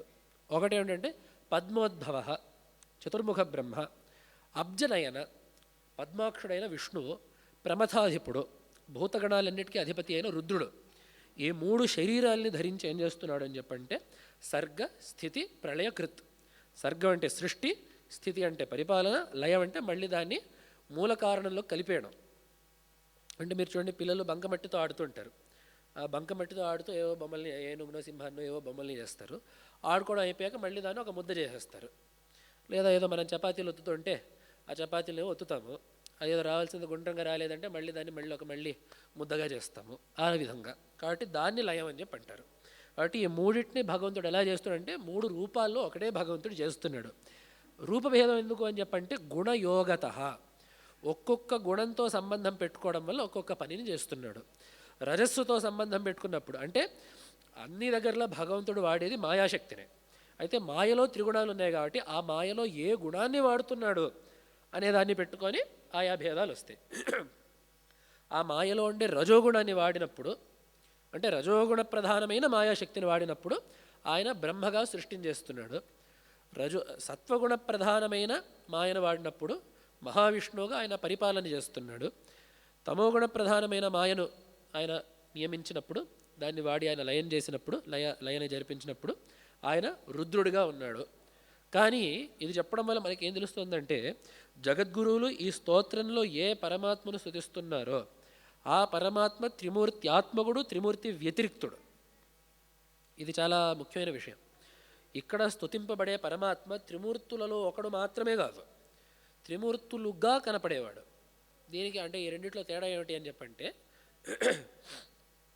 ఒక వ్యక్తి ఉన్నాడు, ఆయనకి ఎర్ర చొక్కా ఉంది, తెల్ల చొక్కా ఉంది, నల్ల చొక్కా కూడా ఉంది. ఇప్పుడు ఈయన ఒకరోజు తెల్ల చొక్కా వేసుకున్నాడు. మనం ఏమంటాము? ఈయన తెల్ల చొక్కా వేసుకున్న అతను అని చెప్పి అంటామా, లేదా ఈరోజు ఈయన తెల్ల చొక్కా వేసుకున్నా అని చెప్పి అంటామా? అంటే ఆ చొక్కా వేసుకున్న అతను, ఆయన యొక్క నిజమైన స్వరూపం 2 వేరే వేరే ఉన్నాయి. వేరేగా ఉండడం వల్లనే పక్క రోజు ఆయన ఎర్ర చొక్కానో నల్ల చొక్కానో వేసుకోగలుగుతున్నాడు. శివుడే పరమాత్మ లేదా విష్ణువే పరమాత్మ అనే మాట ఎటువంటిదంటే, తెల్ల చొక్కా వేసుకున్నవాడే నిజమైన వ్యక్తి, ఆయన నల్ల చొక్కా వేసుకుంటే ఆయనది కాదు అని చెప్పి అన్నట్టు అవుతుంది. కాబట్టి ఎలాగైతే ఒకటే వ్యక్తి 3 వస్త్రాలను ధరించవచ్చు, కానీ ఆ వస్త్రం ఆయన యొక్క స్వభావం కాదు. నల్ల వస్త్రంతో కూడుకున్న వ్యక్తి, ఎర్ర వస్త్రంతో కూడుకున్న వ్యక్తి, తెల్ల వస్త్రంతో కూడుకున్న వ్యక్తి అనడం వల్ల ఆయనకి 3 వ్యక్తిత్వాలు ఉన్నట్టు వస్తుంది. కానీ ఈ చొక్కాలకు అతీతమైన ఒక స్వభావం ఉన్నది కాబట్టి ఆయన రకరకాల వస్త్రాలను ఆయన ధరించగలుగుతున్నాడు. అదేవిధంగా శివుడు అంటే పరమాత్మే, విష్ణు అంటే పరమాత్మే, బ్రహ్మ అంటే పరమాత్మే. కానీ పరమాత్మ బ్రహ్మ విష్ణు మహేశ్వర అతిరిక్తుడు. అంటే ఎటువంటిదంటే ఈ తెల్ల చొక్కా వేసుకున్నవాడు, ఎర్ర చొక్కా వేసుకున్నవాడు, నల్ల చొక్కా వేసుకున్నవాడు ఒకడే వ్యక్తి, కానీ ఈ వ్యక్తి చొక్కా మాత్రం కాదు అని చెప్పి అన్నట్లుగా. అంటే ఎలాగైతే ఒక రోజు ఒక పని చేసుకోవడానికి ఒక వేషాన్ని వేసుకుంటాం, ఏదో ఆఫీస్కి వెళ్ళడానికి మనం సూట్ వేసుకుంటాము, ఇంట్లో ఉండేటప్పుడు ఏదో ఇంకో వస్త్రం వేసుకుంటాము, గుడికి వెళ్ళినప్పుడు పంచ కట్టుకుంటాము. ఎలాగైతే ఒకటే వ్యక్తి ఆ రకరకాల పనులు చేయడానికి రకరకాల వస్త్రధారణ చేసినట్లుగా పరమాత్మ కూడా ఒకటే పరమాత్మ రకరకాల కృత్యాలను సాగించడానికి తన యొక్క శక్తిని రకరకాలుగా ప్రయోగించడం వల్ల దానికి అనుగుణమైన రూపాన్ని ధరించడం తప్ప పరమాత్మలో హెచ్చు తగ్గులు ఏమీ లేవు. ఇది మనకి గురువులు మాటికి చెప్తుండేది ఏమంటే, శివుడు పెద్ద, విష్ణువు చిన్న, విష్ణువు చిన్న, శివుడు పెద్ద, వీళ్ళందరికంటే ఏదో ఇంకోళ్ళు చిన్న, వీళ్ళిద్దరికంటే ఇంకోళ్ళు పెద్ద అనేవంతా ఇదంతా కూడా సరైన వ్యవహారం కాదు. ఎందుకంటే సర్వశక్తుడైన భగవంతుడు ఒకడు ఉన్నాడు అని చెప్పి మనం అంగీకరిస్తే, ఆయన సర్వశక్తుడు అని చెప్పి అన్నప్పుడే ఆయనకి ఏ రూపమైనా ధరించే శక్తి ఉన్నట్టు వచ్చింది అక్కడ. కాబట్టి ఎవరైనా విష్ణువే పరమాత్మ కాబట్టి మీరు శివుడిని పూజించకూడదు అని చెప్పంటే వాళ్ళు ఏం ఒప్పుకున్నట్టు అవుతుందంటే, విష్ణువుకి శివరూపాన్ని ధరించే శక్తి విష్ణువుకి లేదు, శివరూపాన్ని ధరించి భక్తుల పూజలు అందుకునే శక్తి విష్ణువుకి లేదు అని చెప్పి వాళ్ళు విష్ణు నింద చేసినట్టు అవుతుంది. ఎవరైతే శివుడు పూజార్హుడు కాదు అని చెప్పి అంటారో వాళ్ళందరూ విష్ణు నింద చేసినట్టు లెక్క. అలాగే ఎవరైతే శివుడే పరమాత్మ, శివుడిని పూజించాలి తప్ప విష్ణువుని పూజించకూడదని చెప్పంటే ఏమొచ్చినట్టు, శివుడికి విష్ణు రూపాన్ని ధరించే శక్తి లేదు. భక్తులు ఆయనకి ఒక రూపాన్ని చూడకోరినప్పటికీ, కొంతమంది భక్తులు పరమాత్మని విష్ణువుగా చూడగోరినప్పటికీ శివుడు ఆ రూపాన్ని ధరించే శక్తి ఆయనకి లేదు అని చెప్పి శివనింద చేసినట్టు అవుతుంది. కాబట్టి ఎప్పుడైనా కూడా పరమాత్మ సర్వరూపాల్ని గ్రహించగలడు అన్నప్పుడు రూపభేదంతో మనం కొట్లాడుకోవాల్సిన అవసరం లేదు అనేది భగవత్పాదులు ఆ కాలం నుండి చెప్పుకొస్తున్న విషయమే. స్యాత్ పరమేశ్వరస్యాపి మాయామయం రూపం సాధకానుగ్రహార్థం. తన యొక్క మాయాశక్తి అనేది, ఆ మాయాశక్తి ప్రయోగించడం వల్ల భగవంతుడు ఎటువంటి రూపాన్నైనా ధరించవచ్చు. అది మనం దశావతారాలను చూస్తే కూడా ఈ విషయం అర్థమవుతుంది. వరాహ రూపాన్ని, మత్స్య రూపాన్ని, కూర్మ రూపాన్నే ధరించగలిగిన పరమాత్మ త్రిలోచన రూపాన్ని, నీలకంఠ రూపాన్ని ధరించలేడని చెప్పి అనగలుగుతాం మనం. అలాగే శివరూపాల్లోనూ కాలభైరవుడిగా, నటరాజుగా, మరొక భిక్షుమూర్తిగా, దక్షిణామూర్తిగా ఇన్ని రూపాలు ధరించిన శివుడు చతుర్భుజమూర్తితో, వైజయంతి మాలతో, శంఖచక్ర గదా పద్మపాణి అటువంటి మూర్తి ధరించలేడు అని చెప్పి అనగలుగుతామా? అటువంటి మాట మనం అంటే మనం మన ఇష్టదేవతని నిందించినట్టు అవుతుంది. కాబట్టి అటువంటి భేదం పెట్టుకోవాల్సిన అవసరం లేకుండా మన శాస్త్రాలు స్పష్టంగా చెప్పిన విషయం ఏమిటంటే ఒకటే పరమాత్మ రకరకాల రూపాల్ని ధరిస్తాడు, భక్తుల యొక్క అభిరుచిని బట్టి, దాన్ని బట్టి భగవంతుడు ఆ రూపాల్ని ధరిస్తాడు. ఎవరు ఏ రూపాన్ని ఆరాధించినా ఆరాధించేది ఒకటే పరమాత్మని. మనం సముద్రాన్ని మనం ఏ తటంలో కూర్చొని, దాని యొక్క పశ్చిమ తీరంలో కూర్చున్నా, పూర్వ తీరంలో కూర్చున్నా, ఉత్తర తీరంలో కూర్చున్నా, దక్షిణ తీరంలో కూర్చొని మనం ఉన్నా కూడా మనం చూసేది ఒకటే సముద్రాన్ని. మనం ఏ కోణ నుంచి చూస్తున్నామనేది మారుతుంది తప్ప మనం అందరం చూసేది ఒకటే సముద్రాన్ని, అన్ని రూపాలు ఆరాధించేది ఒకటే పరమాత్మని అనే విషయాన్ని ఇక్కడ చెప్పినట్లయింది. మరి రూపాల్లో తేడా ఎందుకంటే గుణయోగత. ఒక పని చేయడానికి రజోగుణం కావాలి, ఒక పని చేయడానికి సత్వగుణం కావాలి, ఒక పని చేయడానికి తమోగుణం కావాలి. అంతకంటే పెద్ద తేడా ఏమీ లేదు. వ్యక్తి మాత్రం ఒకళ్ళే, ఆ పరమాత్మ ఒక్కళ్ళే ఇన్ని రూపాలు ధరిస్తున్నారు అంటే మళ్ళీ కొంతమందికి, మళ్ళీ ఎంతమందికి చెప్పినా కూడా సందేహాలు పోవు. అయితే మరి సత్వగుణం అన్నిటికంటే మంచిది కదండి, కాబట్టి సత్వగుణాన్ని వాడే పరమాత్మే గొప్పవాడు అవుతాడు కదా, తమోగుణాన్ని వాడే పరమాత్మ గొప్పవాడు కాదు కదా అని చెప్పంటే మీరు ముందు శ్లోకాన్ని చూసుకోవాలి. నిరంజనాయ అని చెప్పి అన్నాం. ఆయన ఆ గుణాన్ని వాడతాడు తప్ప ఆ గుణం యొక్క ప్రభావం ఆయన మీద లేదు. ఆయన సత్వగుణాన్ని వాడినా ఆ గుణం యొక్క ప్రభావం ఆయన మీద లేదు, తమోగుణం వాడినా ఆ గుణం యొక్క ప్రభావం ఆయన మీద లేదు. కాబట్టి సత్వగుణం వాడేటప్పుడు ఆయన పెద్దవాడు, తమోగుణం వాడేటప్పుడు ఆయన చిన్నవాడు అనడానికి కూడా లేదు. ఎందుకంటే ఆయన చిన్నవాడు పెద్దవాడు ఎప్పుడవుతాడు, ఆ గుణం యొక్క ప్రభావం ఈయన మీద పడ్డప్పుడు, ఆయన నిరంజనుడు అయినప్పుడు ఆ గుణం యొక్క ప్రభావం ఆయన మీద పడే ప్రసక్తి అసలు ఉండదు. కాబట్టి అటువంటి సగుణమైన రూపాల్ని ధరించి భగవంతుడు సృష్టి స్థితి లయాల్ని సాగిస్తున్నాడు. అలాగే పైగా ఇంకో మాట కూడా ఉంది పురాణాల్లో. నిజానికి చాలా ఘోరమైన పాపంగా చెప్పారు ఈ భేదాన్ని. ఈ విషయాన్ని తెలుసుకోకపోతే, ఈ విషయాన్ని ఇలాగనే చూడకపోతే, ఈ విషయాన్ని త్రిమూర్తి యొక్క రూపాల్ని ధరించేది ఒకటే పరమాత్మ అనే విషయాన్ని తెలుసుకోకపోతే నిజానికి చాలా ఘోరమైన పాపాలు చెప్పున్నారు భగవత్పాదులు. ఈ శ్లోకాలన్నింటినీ కూడా విష్ణు సహస్రనామ భాష్యంలో ఉట్టంకిస్తారు. ఎందుకంటే అక్కడ భీష్ముడు ఏమన్నాడు, యుధిష్ఠిరుడు ఏమన్నాడు, కిం ఏకం దైవతం లోకే అని చెప్పి అడిగాడు. అసలు నిజమైన ఒకటే ఒక దేవత ఎవరు చెప్పండి అని చెప్పంటే భీష్ముడు విష్ణు సహస్రనామం చెప్పడం మొదలుపెట్టాడు. దీన్ని చూసి అంటే విష్ణు మాత్రమే దేవత, ఇంకా శివుడు అమ్మవారు ఎవరు లేరు అని చెప్పి జనులందరూ పొరబడతారని చెప్పి అనుకొని స్పష్టంగా భగవత్పాదులు అక్కడ వ్రాసిన మాట ఏమిటంటే, ఇక్కడ విష్ణువుని శివుడి కంటే వేరుగా, శివుడిని విష్ణువు కంటే వేరుగా, బ్రహ్మ కంటే వేరుగా చూస్తే అది చాలా ఘోరమైన పాపం అవుతుంది. ఎందుకంటే విష్ణుమూర్తి విష్ణు పురాణాలు చెప్పిన మాటను అక్కడ భగవత్పాదులు ఉటంకించారు. విష్ణుమూర్తి విష్ణు పురాణాలు చెప్పే మాట ఏమిటంటే, అవిద్యా మోహితాత్మానః పురుషా భిన్నదర్శినః భేదం వదంతి పశ్యంతి చావయోరంతరం హర. ఇది విష్ణుమూర్తి విష్ణు పురాణంలో శివుడితో చెప్పిన మాట. నీకు నాకు భేదాన్ని ఎవరైతే చూస్తారో వాళ్ళకి 2 బిరుదులు మనం ఇవ్వచ్చు. అవిద్యా మోహితాత్మానః, వాళ్ళు బాగా అవిద్యలో మోహంలో వాళ్ళు బాగా కూరుకుపోయి ఉన్నారు. పురుషాః భిన్నదర్శినః, ఇంతసేపు వాళ్ళకి భేదం చూసి కొట్లాట్లోనే వాళ్ళకి అభిరుచి ఉంటుంది తప్ప తత్వంలో వాళ్ళకి పెద్ద దృష్టి ఏమి ఉండదు. వాళ్ళు ఏమంటారంటే భేదం వదంతి, నువ్వు విష్ణువుడు, నువ్వు నాకంటే వేరు, నీకంటే వేరు అని చెప్పి ఆవయోరంతరం హర, మనలో భేదాన్ని అటువంటి వాళ్ళు చూస్తారు అని చెప్పి శివకేశవ భేదాన్ని చూసే వాళ్ళకి విష్ణుమూర్తి ఆ రోజే చెప్పాడు. అలాగే దానికి ఇటువైపు నుంచి కూడా ఉంది, శివుడు కూడా విష్ణుమూర్తి చెప్పిన మాట ఉంది. హరివంశంలో శివుడు స్పష్టంగా చెప్తాడు, యాన్యేవ మమ నామాని తాన్యేవ తవ గోపతే ఆవయోరంతరం నాస్తి శబ్దతో హ్యర్థతో హరే అని అక్కడ శివుడు కృష్ణుడితో చెప్పిన మాట. ఓ మహావిష్ణు, నీకు నాకు ఎటువంటి తేడా లేదు. యాన్యేవ తవ నామాని, నీ పేర్లు ఏవైతే ఉన్నాయో, తాన్యేవ మమ గోపతే, నీ నామాలే నా నామాలు, నా పేర్లే నీ పేర్లు. ఎందుకంటే ఆవయోరంతరం నాస్తి, మనలో భేదాలు లేవు. శబ్దత అర్థత హరే. దీనికి మళ్ళీ కొంతమంది, అందరికీ ఏదో ఒక తెలివి పుట్టుకొస్తూనే ఉంటుంది. దీనికి కొంతమంది ఏమన్నారంటే, నిజానికి అన్ని పేర్లు విష్ణుమూర్తికి ఉండేవండి, విష్ణుమూర్తులు రుద్రాది దేవతలకి ఆయన యొక్క పేర్లను ఇస్తూ ఉంటాడు కాబట్టి విష్ణుమూర్తి పేర్లు శివుడి పేర్లు అని చెప్పి కొంతమంది మళ్ళీ మోకాలి తెలివి వాడారు కొంతమంది. ఇదంతా కూడా కుదరదు. అందుకని ఆవయోరంతరం నాస్తి శబ్దత అర్థత అని చెప్పి అన్నారు. నీ పేరు నా పేరు ఒకటే. నీ పేరుకి ఏ అర్థం ఉండడం వల్ల నీకు అన్వయిస్తుందో అదే అర్థంతో నాకు కూడా అన్వయిస్తుంది. అంటే విష్ణువుకి, నారాయణమూర్తికి విష్ణు అనే నామం విష్ణువుకి అన్వయిస్తుంది, శివుడికి అన్వయిస్తుంది. విష్ణు అనే నామం నారాయణుడికి ఎందుకు అన్వయిస్తుంది? సర్వవ్యాపకుడు కాబట్టి. శివుడికి ఎందుకు అన్వయిస్తుంది? విష్ణుమూర్తి ఆయనకి ఆ పేరుని ఇచ్చాడు కాబట్టి. అంటే అది కుదరదు. ఈయన కూడా సర్వవ్యాపకుడు కాబట్టి ఈయనకి విష్ణు అనే పేరు ఈయనకు కూడా అన్వయిస్తుంది. అదేవిధంగా విష్ణువుకి ఇంకోటి ఏదో, ఆయనకేదో హృషికేశ అనే పేరుంది, అంటే ఇంద్రియాలకి అధిపతి అయిన వాడు. అదే పేరు శివుడికి కూడా వర్తిస్తుంది. ఎందుకు అని చెప్పంటే శివుడు కూడా ఇంద్రియాధిపతి కాబట్టి. అలాగే విపరీతంగా శివుడికి రుద్రుడు అనే పేరు ఉంది. ఎందుకని చెప్పంటే మొత్తం ప్రపంచాన్ని లయింపజేసేవాడు కాబట్టి. ఈ రుద్రనామమే విష్ణువు కూడా అన్వయిస్తుంది. ఎందుకు అని చెప్పంటే విష్ణువు కూడా లయకర్త అయిన పరమాత్మయే కాబట్టి. ఇదంతా కూడా స్పష్టంగా భగవత్పాదుల యొక్క విష్ణు సహస్రనామ భాష్యం చూస్తే అన్నీ స్పష్టంగా తెలుస్తుంది. శర్వ అన్నప్పుడు, స్థాణు అన్నప్పుడు, శంభు అన్నప్పుడు భగవత్పాదులు శివుడు అని చెప్పి అక్కడ అర్థం రాయరు. శివుడికి ఒకవేళ ఈ నామాన్ని వ్యాఖ్యానిస్తే ఏ పేరు రాసుండేవారో అదే అర్థాన్ని రాశారు తప్ప శివుడు అని చెప్పి కూడా రాయలేదు భగవత్పాదులు. ఎందుకంటే ఈ విషయాన్ని బాగా తెలిసినవారు కాబట్టి. మళ్ళీ శంభు అనే పేరు ఎందుకు వాడారంటే విష్ణుమూర్తి శివుడే కాబట్టి అంతవరకు కూడా చెప్పక్కర్లేదు. ఈ పేరు శివుడికి ఎందుకు వర్తిస్తుందో అదే కారణం వల్ల విష్ణువుకు కూడా వర్తిస్తుంది. ఎందుకంటే ఈ పేరు ఒక తత్వాన్ని చెప్పే పేరు. అదేమి నేను పుట్టినప్పుడు మా అమ్మ నాకు పేరు పెట్టినట్టుగా అది పెట్టుడు పేరు కాదు. అది ఆ పరమాత్మ యొక్క స్వభావాన్ని పట్టి ఆ స్వభావాన్ని ఉల్లేఖించే పేరు అది.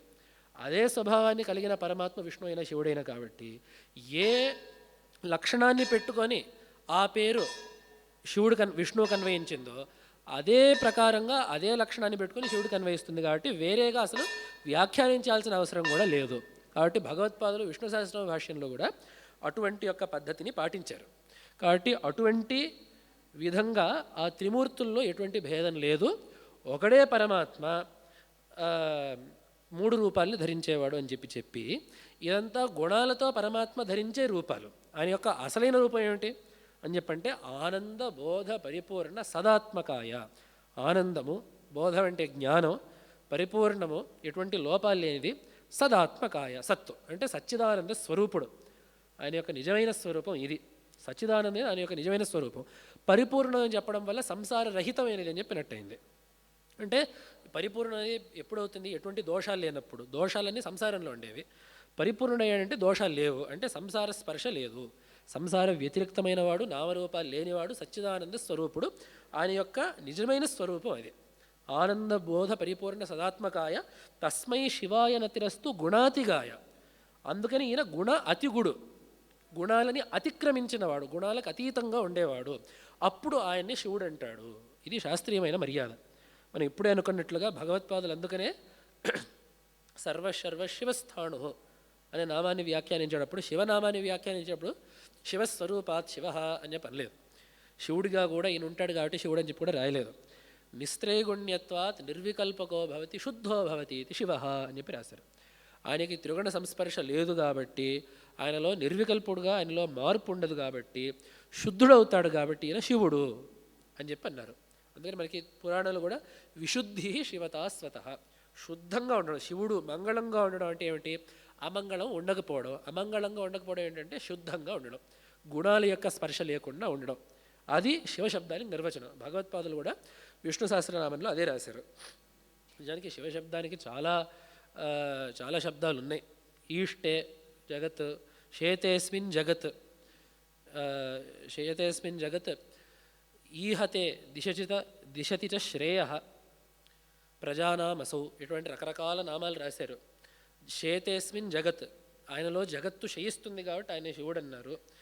ఈప్సతే దిశతి చ శ్రేయ, శివమిచ్చన్ మనుష్యాణం తస్మాత్ శివ ఇతి స్మృత, అందరికీ మంగళాన్ని ఆయన కోరుకుంటాడు కాబట్టి ఆయన శివుడు. దిశతి చ శ్రేయ, అందరికీ శ్రేయస్సునిస్తాడు. అలాగే శాంతిం యాతి, శాంతస్వరూపుడు కాబట్టి ఆయన శివుడు అన్నారు. సమస్త మంగళ గుణగ్రామైక సీమాయతే, అన్ని మంగళ గుణాల యొక్క సమాహారం కాబట్టి ఆయన శివుడు అన్నారు. అంటే శివుడు అంటే మంగళం అని చెప్పి పెట్టుకొని. అలాగే ఇచ్ఛాశక్తి ఉపైతి, ఆయనలో స్వతంత్రమైన ఇచ్ఛ, ఆయన యొక్క ఇచ్ఛ ఎలా ఉంటే ప్రపంచం అలానే నడుస్తుంది. కాబట్టి అటువంటి శక్తి ఉన్నది కాబట్టి ఆయన శివుడు అన్నారు. అలాగే నిర్మలతరశ్చాస్తే ప్రకృత్యేతి చ, ఆయన చివరికి అసలు ఏం చెప్పారు ఏమిటంటే ఆయన యొక్క స్వస్వరూపమైనది నిర్మలమైనది, ఎటువంటి గుణస్పర్శ లేనిది. కాబట్టి ఆయన యస్య ఆచష్టే శివనామ యస్య విభవం తస్మై పరస్మై నమః. కాబట్టి శివనామం ద్వారానే ఎవరి యొక్క పరిపూర్ణమైన మహిమ ఆవిష్కృతమైందో అటువంటి పరమాత్మకు నమస్కారం అని చెప్పి ప్రాచీనంలో చెప్పిన ఒక శ్లోకం ఉంది. శివనామానికి ఇన్ని అర్థాలు ఉన్నాయి. అయితే ఇక్కడ ప్రధానంగా తీసుకునే అర్థం ఏంటంటే శుద్ధుడైన వాడు, గుణాలు లేనివాడు, నామరూపాలు లేనివాడు అని చెప్పి తీసుకున్నది. కాబట్టి ఇక్కడ భగవంతుడి యొక్క సగుణ నిర్గుణ రూపాలని రెండింటినీ కూడా వివరించినట్టు అయింది. ఇక చివరిలో ఏం చెప్తున్నారంటే, మనం ఇప్పటివరకు భగవంతుడి యొక్క క్షేత్రాన్ని మనం చూసాం. ఆ క్షేత్రంలో భగవంతుడు ఎలా ఉన్నాడో, ఎందుకున్నాడో, క్షేత్రంలో ఉండేది ఏమిటి అంతా చూసాము. అలాగే భగవంతుడి యొక్క తత్వాన్ని కూడా చూసాం. ఈ రెండు మనం చూసాం. ఈ రెండిటికి ఒక సమన్వయాన్ని చేయాలి.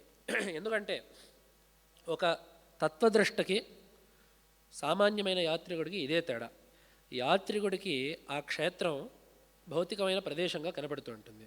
కానీ ఒక తత్వద్రష్టకు మాత్రం ఆ క్షేత్రము ఒక తత్వానికి ప్రతీకగా కనపడుతుంది, ఒక తపోభూమిగా కనపడుతూ ఉంటుంది. కాబట్టి ఆ నేపథ్యాన్ని పెట్టుకొని ఇప్పుడు చివరిగా ఉపసంహారాలకి ఏకరూపత ఉండాలని చెప్పి అంటారు.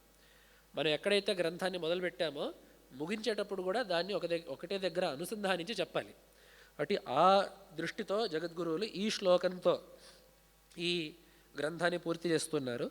యస్మిన్ విభాండక మునిర్ నిజ బోధయుక్త ఏకీబభూవ వినివృత్త సమస్త బంధ తస్మై సదా శృతిశిర ప్రతిపాద్య జీవబ్రహ్మైక్య బోధనపరాయ నమశివాయ. ఇది తారాస్థాయిలో ముగింపు అంటే ఇది. ఏమి చెప్పంటే ఈ లింగంలో ఆ కథని పూర్తి చేస్తున్నారు. విభాండక మహర్షి యొక్క తపఫలితంగా భగవంతుడు ఇక్కడ ఆవిర్భవించాడు. సరే, తపఫలితంగా ఆవిర్భవించాడు. మరి చివరికి విభాండక మహర్షి ఏమయ్యారని చెప్పంటే, విభాండక మహర్షి బాగా తపస్సు చేసి వారు ఆత్మజ్ఞానాన్ని సంపాదించారు. అది నిజబోధయుక్త. తెలుగులో నిజం అని చెప్పంటే యథార్థం అని చెప్పి వాడతాం. సంస్కృతంలో నిజము అంటే స్వీయము అని చెప్పి అర్థం. నిజబోధయుక్త అంటే ఆత్మజ్ఞానాన్ని కలిగిన వాడై విభాండక మహర్షి యస్మిన్ ఏ లింగంలోనైతే ఏకీబభూవ ఐక్యాన్ని పొందారు. అది లింగం యొక్క ఐతిహ్యం. విభాండక మహర్షి యొక్క తపస్సు వల్ల ఈ లింగం ఉత్పన్నమైంది అని చెప్పే కాదు, ఆ లింగంలోనే వీరు లయమైపోయారు. మనం లయం అంటే ఏమిటో మనం ఇదివరకే చెప్పుకున్నాం. పరమాత్మలో లీనం అవ్వడం అంటే ఏమిటో మనం చెప్పుకున్నాం. ఆ విధంగా వారి యొక్క తపస్సు ద్వారా ఈ లింగంలో వారు అలాగే విలీనమైపోయారు. ఎందుకు ఊరికనే తపస్సు చేయడం వల్ల, బాగా జపం చేయడం వల్ల వారు కాలేదు. నిజ బోధయుక్త, తపస్సు వల్ల వారు శుద్ధమైన మనస్సును పొందారు. కాబట్టి ఆ శుద్ధమైన మనస్సులో వేదాంత తత్వం బాగా తెలిసింది కాబట్టి ఆత్మజ్ఞానాన్ని పొందారు. కాబట్టి ఆ లింగంలో వారు ఐక్యాన్ని పొందారు. ఎలా పొందారు అని చెప్పంటే వినివృత్త సమస్త బంధ, జ్ఞానం పొందడం వల్ల బంధనాలు లేవు. మనం అనుకున్నట్లుగా నదికి ఒడ్లు అనే ఆ రెండు తీరాలు అనే బంధం పోతే అదేమవుతుంది, సముద్రంలో కలిసిపోయినట్టు అవుతుంది. ఎలాగైతే నది తన యొక్క తీరాల యొక్క నిర్బంధాన్ని వదిలేసి సముద్రంలో కలిసిపోతుందో, అదేవిధంగా జ్ఞానాన్ని పొంది విభాండక మహర్షి సంసార బంధాన్ని వదిలిపెట్టేసి ఈ పరమాత్మలోకి లయమైపోయారు. కాబట్టి ఈ లింగమే ఒకదానికి నిదర్శనం. దేనికి నిదర్శనం అంటే శృతిశిర ప్రతిపాద్య జీవబ్రహ్మైక్య బోధన పరాయ. శృతి శిరస్సులు అంటే ఉపనిషత్తులు ఏ జీవబ్రహ్మైక్యాన్ని అయితే బోధిస్తున్నాయో, తత్వమసి అహం బ్రహ్మాస్మి, యోసావసౌ పురుషస్సోహమస్మి, యోసావాదిత్యే సయశ్చాయం పురుషయశ్చావాదిత్యే స ఏకః, ఇటువంటి వాక్యాల ద్వారా ఏ జీవబ్రహ్మైక్యమైతే బ్రహ్మవిద్ బ్రహ్మైవ భవతి, ఇటువంటి వాక్యాల ద్వారా స్పష్టంగా ఘంటాఘోషంగా ఏ అద్వైత తత్వాన్ని, ఏ అద్వైత సిద్ధాంతాన్ని ఉపనిషత్తులు తమ హృదయంగా ప్రకటిస్తున్నాయో అటువంటి తత్వానికి భౌతికమైన నిదర్శనమే ఈ మలహానికరేశ్వర లింగము. ఆ జీవ బ్రహ్మైక్యం అనేది ఈ లింగంలో కనపడుతున్నది. ఎందుకంటే జీవుడైన విభాండక మహర్షి పరమాత్మ అయిన శివుడి యందు ఈ లింగంలోనే ఐక్యము చెందారు కదా అనేది. ఇటువంటి భౌతికమైన చిహ్నాల ద్వారా ఈ జీవబ్రహ్మైక్యం చెప్పడం మన వాళ్ళకి అలవాటే. మనకి గణపతి అథర్వశీర్షంలో నమస్తే గణపతయే త్వమేవ ప్రత్యక్షం బ్రహ్మాసి త్వమేవ ప్రత్యక్షం తత్వమసి అన్నప్పుడు ఇక్కడ వ్యాఖ్యాకారులు రాసిన ఒక మాట ఉంది. ఇక్కడ త్వమేవ ప్రత్యక్షం తత్వమసి ఎలా అవుతుంది? ఎందుకంటే నిర్గుణ తత్వం అనేది ప్రత్యక్షం కాదు కదా, అంటే ఇంద్రియాలకు అందేది కాదు కదా అని చెప్పంటే గణపతి రూపమే ఆ తత్వాన్ని చెబుతోంది. గజశిరస్సు చేత శ్రేష్టమైన బ్రహ్మతత్వాన్ని, మానవ రూపం చేత జీవతత్వాన్ని చెబుతూ ఆ రెండింటినీ ఒకటే శరీరంలో పెట్టడం వల్ల జీవ బ్రహ్మైక్యాన్ని చెబుతూ నీ రూపం ఉంది. అందుకని సదాశివ బ్రహ్మేంద్రులు కూడా అంటారు, అద్వైతమేవ పరమార్థతయా వివేక్తుం అంగీకృత ద్విపనరాకృతి సన్నివేశ అని చెప్పి అక్కడ సదాశివ బ్రహ్మేంద్రులు అనే మాట. అద్వైత గోచరం అశేష విశేషమంతరావిష్కరోతు వరదో మమ విఘ్నరాజ. ఒకటే శరీరంలో గజాన్ని, గజరూపాన్ని, నరరూపాన్ని ఇమిడజేయడం వల్ల జీవ బ్రహ్మ ఐక్యాన్ని చూపించేవాడు గణపతి. కాబట్టి ఆ రూపంలో ఈ తత్వం ఉంది. అలాగే నరసింహస్వామి కూడా ఇదే చెప్తారు. నరసింహస్వామి గురించి మనం రేపు మాట్లాడుకోబోతున్నాం కాబట్టి అది మనం రేపు చూద్దాం. అలాగే విధంగా దక్షిణామూర్తి చేతిలోని చిన్ముద్ర, ఆ చిన్ముద్ర కూడా అంతే. అంగుష్ట తర్జనీయోగ ముద్రావ్యాజేన దేహినాం శృత్యర్థం బ్రహ్మజీవైక్యం దర్శయన్నోవతాత్ శివ అని దక్షిణామూర్తి స్తోత్రానికి ప్రార్థనగా చెప్పి ఒక శ్లోకం ఒకటి ఉంటుంది. అంగుష్ట తర్జనీయోగ, అంగుష్టం అంటే బొట్నవేలు, తర్జని అంటే చూపుడు వేలు, వాటి యొక్క యోగం, వాటి యొక్క కలయిక అనే వ్యాజంతో దక్షిణామూర్తి మనకు చూపించేది ఏమిటంటే జీవ బ్రహ్మ ఐక్యాన్ని చూపిస్తున్నారు అని. కాబట్టి మన దేవతా రూపాలు చాలా కూడా ఈ జీవ బ్రహ్మైక్యాన్ని ఏదో ఒక చిహ్నం ద్వారా, ఒక ప్రతీక ద్వారా మనకి చూపించడానికి ప్రయత్నిస్తూ ఉంటాయి. అదేవిధంగా ఈ లింగమే ఆ జీవ బ్రహ్మైక్యానికి ఒక లింగం, అంటే ఒక చిహ్నం, ఒక నిలువెత్తు నిదర్శనం. కాబట్టి అటువంటి బ్రహ్మతత్వాన్ని, జీవ బ్రహ్మైక్యాన్ని బోధన రతాయ, అటువంటి బ్రహ్మైక్య తత్వాన్ని బోధించడంలో ఎల్లప్పుడూ ఆసక్తి కలిగి వాడైన పరమాత్మకి నమస్కారం. అంటే పైగా ఇక్కడ చివరిలో బోధన రతాయ అంటే చివరిలో ఇప్పటివరకు చెప్పిన తత్వం ఏంటంటే గురు రూపం. బోధన రతుడు అంటే ఎవరు? గురువు అవుతాడు, బోధించేవాడు గురువు. కాబట్టి ఈ విధంగా ఈ లింగరూపంగాను పరమాత్మగాను అలాగే గురువుగాను ఈ జీవ బ్రహ్మైక్యాన్ని బోధించేవాడు అయిన ఆ శివుడికి నమస్కారము అంటూ ఎంతో ఉదాత్తమైన తాత్వికమైన ముక్తాయింపుని ఈ స్తోత్రాన్ని జగద్గురువులు ఇచ్చారు. కాబట్టి అటువంటిది ఈ మలహానికరేశ్వరాష్టకం. ఇది మనం అనుకున్నట్లుగా శివతత్వ దర్శనం. ఇది స్థూలంగా చూస్తే ఈ క్షేత్రం ఏమిటి, క్షేత్రం యొక్క కథ ఏమిటి, క్షేత్రం యొక్క ఐతిహ్యం ఏమిటి, ఇదంతా చెప్పడం ఎందుకంటే తద్వారా ఒకటి చరిత్ర తెలుస్తుంది, రెండవది ఏమిటంటే ఆ క్షేత్రం యొక్క చరిత్ర తెలుసుకోవడం వల్ల అక్కడ భక్తులు, తపస్సులు, యోగులు ఎటువంటి సాధనను సాగించారో మనం తెలుసుకుంటే మనం కూడా అటువంటి సాధనను సాగించాలి అనే స్ఫూర్తి మనకు వస్తుంది. ఆ క్షేత్రం మీద ఒక గౌరవం ఉంటుంది. ఆ క్షేత్రానికి వెళ్ళినప్పుడు మనం తప్పకుండా నియమాలను పాటించి పద్ధతిగా అక్కడ మనం అనుష్ఠానాన్ని సాగించుకోవాలని చెప్పి మనకు అనిపిస్తుంది. కాబట్టి ఆ దృష్టితో ముందు క్షేత్రాన్ని పరిచయం చేశారు. తదనంతరం ఆ క్షేత్రంలో విశేషాలు, ఆ దేవుడికి ప్రత్యేకమైన విశేషాలు చెప్పారు. తదనంతరం తత్వాన్ని చెప్పారు. ఇక్కడ మనం ఆరాధిస్తుండే దేవుడి యొక్క నిజమైన స్వరూపం ఏమిటి, పరమాత్మ యొక్క నిజమైన స్వరూపం ఏమిటి అనే విషయాన్ని దాని తర్వాత వివరించారు. చివరిలో ఈ రెండింటిని అనుసంధానం చేశారు. కాబట్టి ఈ క్షేత్రం యొక్క చరిత్రని చూస్తే ఈ చరిత్ర కూడా ఈ తత్వాన్ని చెబుతోంది. ఈ క్షేత్రంలో పరమాత్మకి విభాండక మహర్షికి ఉండే సంబంధాన్ని మనం చూసినట్లయితే అది ఆ పరమాత్మ యొక్క యథార్థ తత్వమైన ఉపనిషత్ ప్రతిపాద్యమైన జీవ బ్రహ్మైక్యాన్నే చెబుతోంది అని జగద్గురువులు ఈ స్తోత్రాన్ని ముగించి ఒక సర్వతసుందరమైన ఒక ప్రతిదిన పారాయణ యోగ్యమైన స్తోత్రాన్ని మనకు అందజేశారు. కాబట్టి వారి యొక్క చరణ కమలాలకి పునఃపునః ప్రణమిల్లుతూ ఈ స్తోత్రాన్ని కూడా పదే పదే మనసి భావిస్తూ రేపు ఎల్లుండి కూడా ఉపన్యాసాలు ఉన్నాయి. రేపు ఇది వరకు బహుశా పెద్దగా ఉపన్యాసాలు రాని కావ్యం ఒకటి ఉన్నది, నరసింహ చెంపు అని చెప్పి ఒక కావ్యం ఉన్నది. అది చాలా ప్రాచీనమైన కావ్యం. అయితే అది 2 భాగాలుగా ఉంటుంది. మొదటి భాగంలో వేదాంత విచారం, రెండో భాగంలో నవరస నిరూపణ, సాహిత్యాత్మకమైన ప్రక్రియ. ఇదొక గ్రంథం ఉంటుంది. కాబట్టి అది మనం రేపు తద్వారా మనం వేదాంత తత్వాన్ని, కవిత్వాన్ని కూడా మనం చర్చించుకోబోతున్నాం. ఆదివారం రోజున జగద్గురువులు ఇక్కడికి విజయయాత్ర చేస్తున్నారు కాబట్టి వారి యొక్క తత్వాన్ని, జగద్గురు తత్వాన్ని, గురుతత్వాన్ని తెలియజేసే వారి యొక్క బిరుదావళిని మనం చెప్పుకోబోతున్నాం. అది ఆదివారం యొక్క కార్యక్రమం. కాబట్టి వీటిలన్నిటిలో కూడా జగద్గురువుల యొక్క ఆశీర్ అనుగ్రహాలతో మనం సఫలులు కాగలము అని చెప్పి విన్నవిస్తూ ఈ మాటల్ని ఇంతటితో ముగిస్తున్నాను. ఇత్యేషా వాంగ్మయీ పూజా శ్రీమచ్చంకరపాదయోరర్పిత తేన దేవేశ ప్రీయతాం మే సదాశివః. తవ తత్వన్న జానామి కీదృశోసి మహేశ్వర, యాదృశోసి మహాదేవ తాదృశాయ నమో నమః. జగజ్జన్మాదిలక్ష్యాయ స్వేచ్ఛాస్వీకృతమూర్తయే విధ్వస్తాఖిలహేయాయ శ్రీనృసింహాయ మంగళం.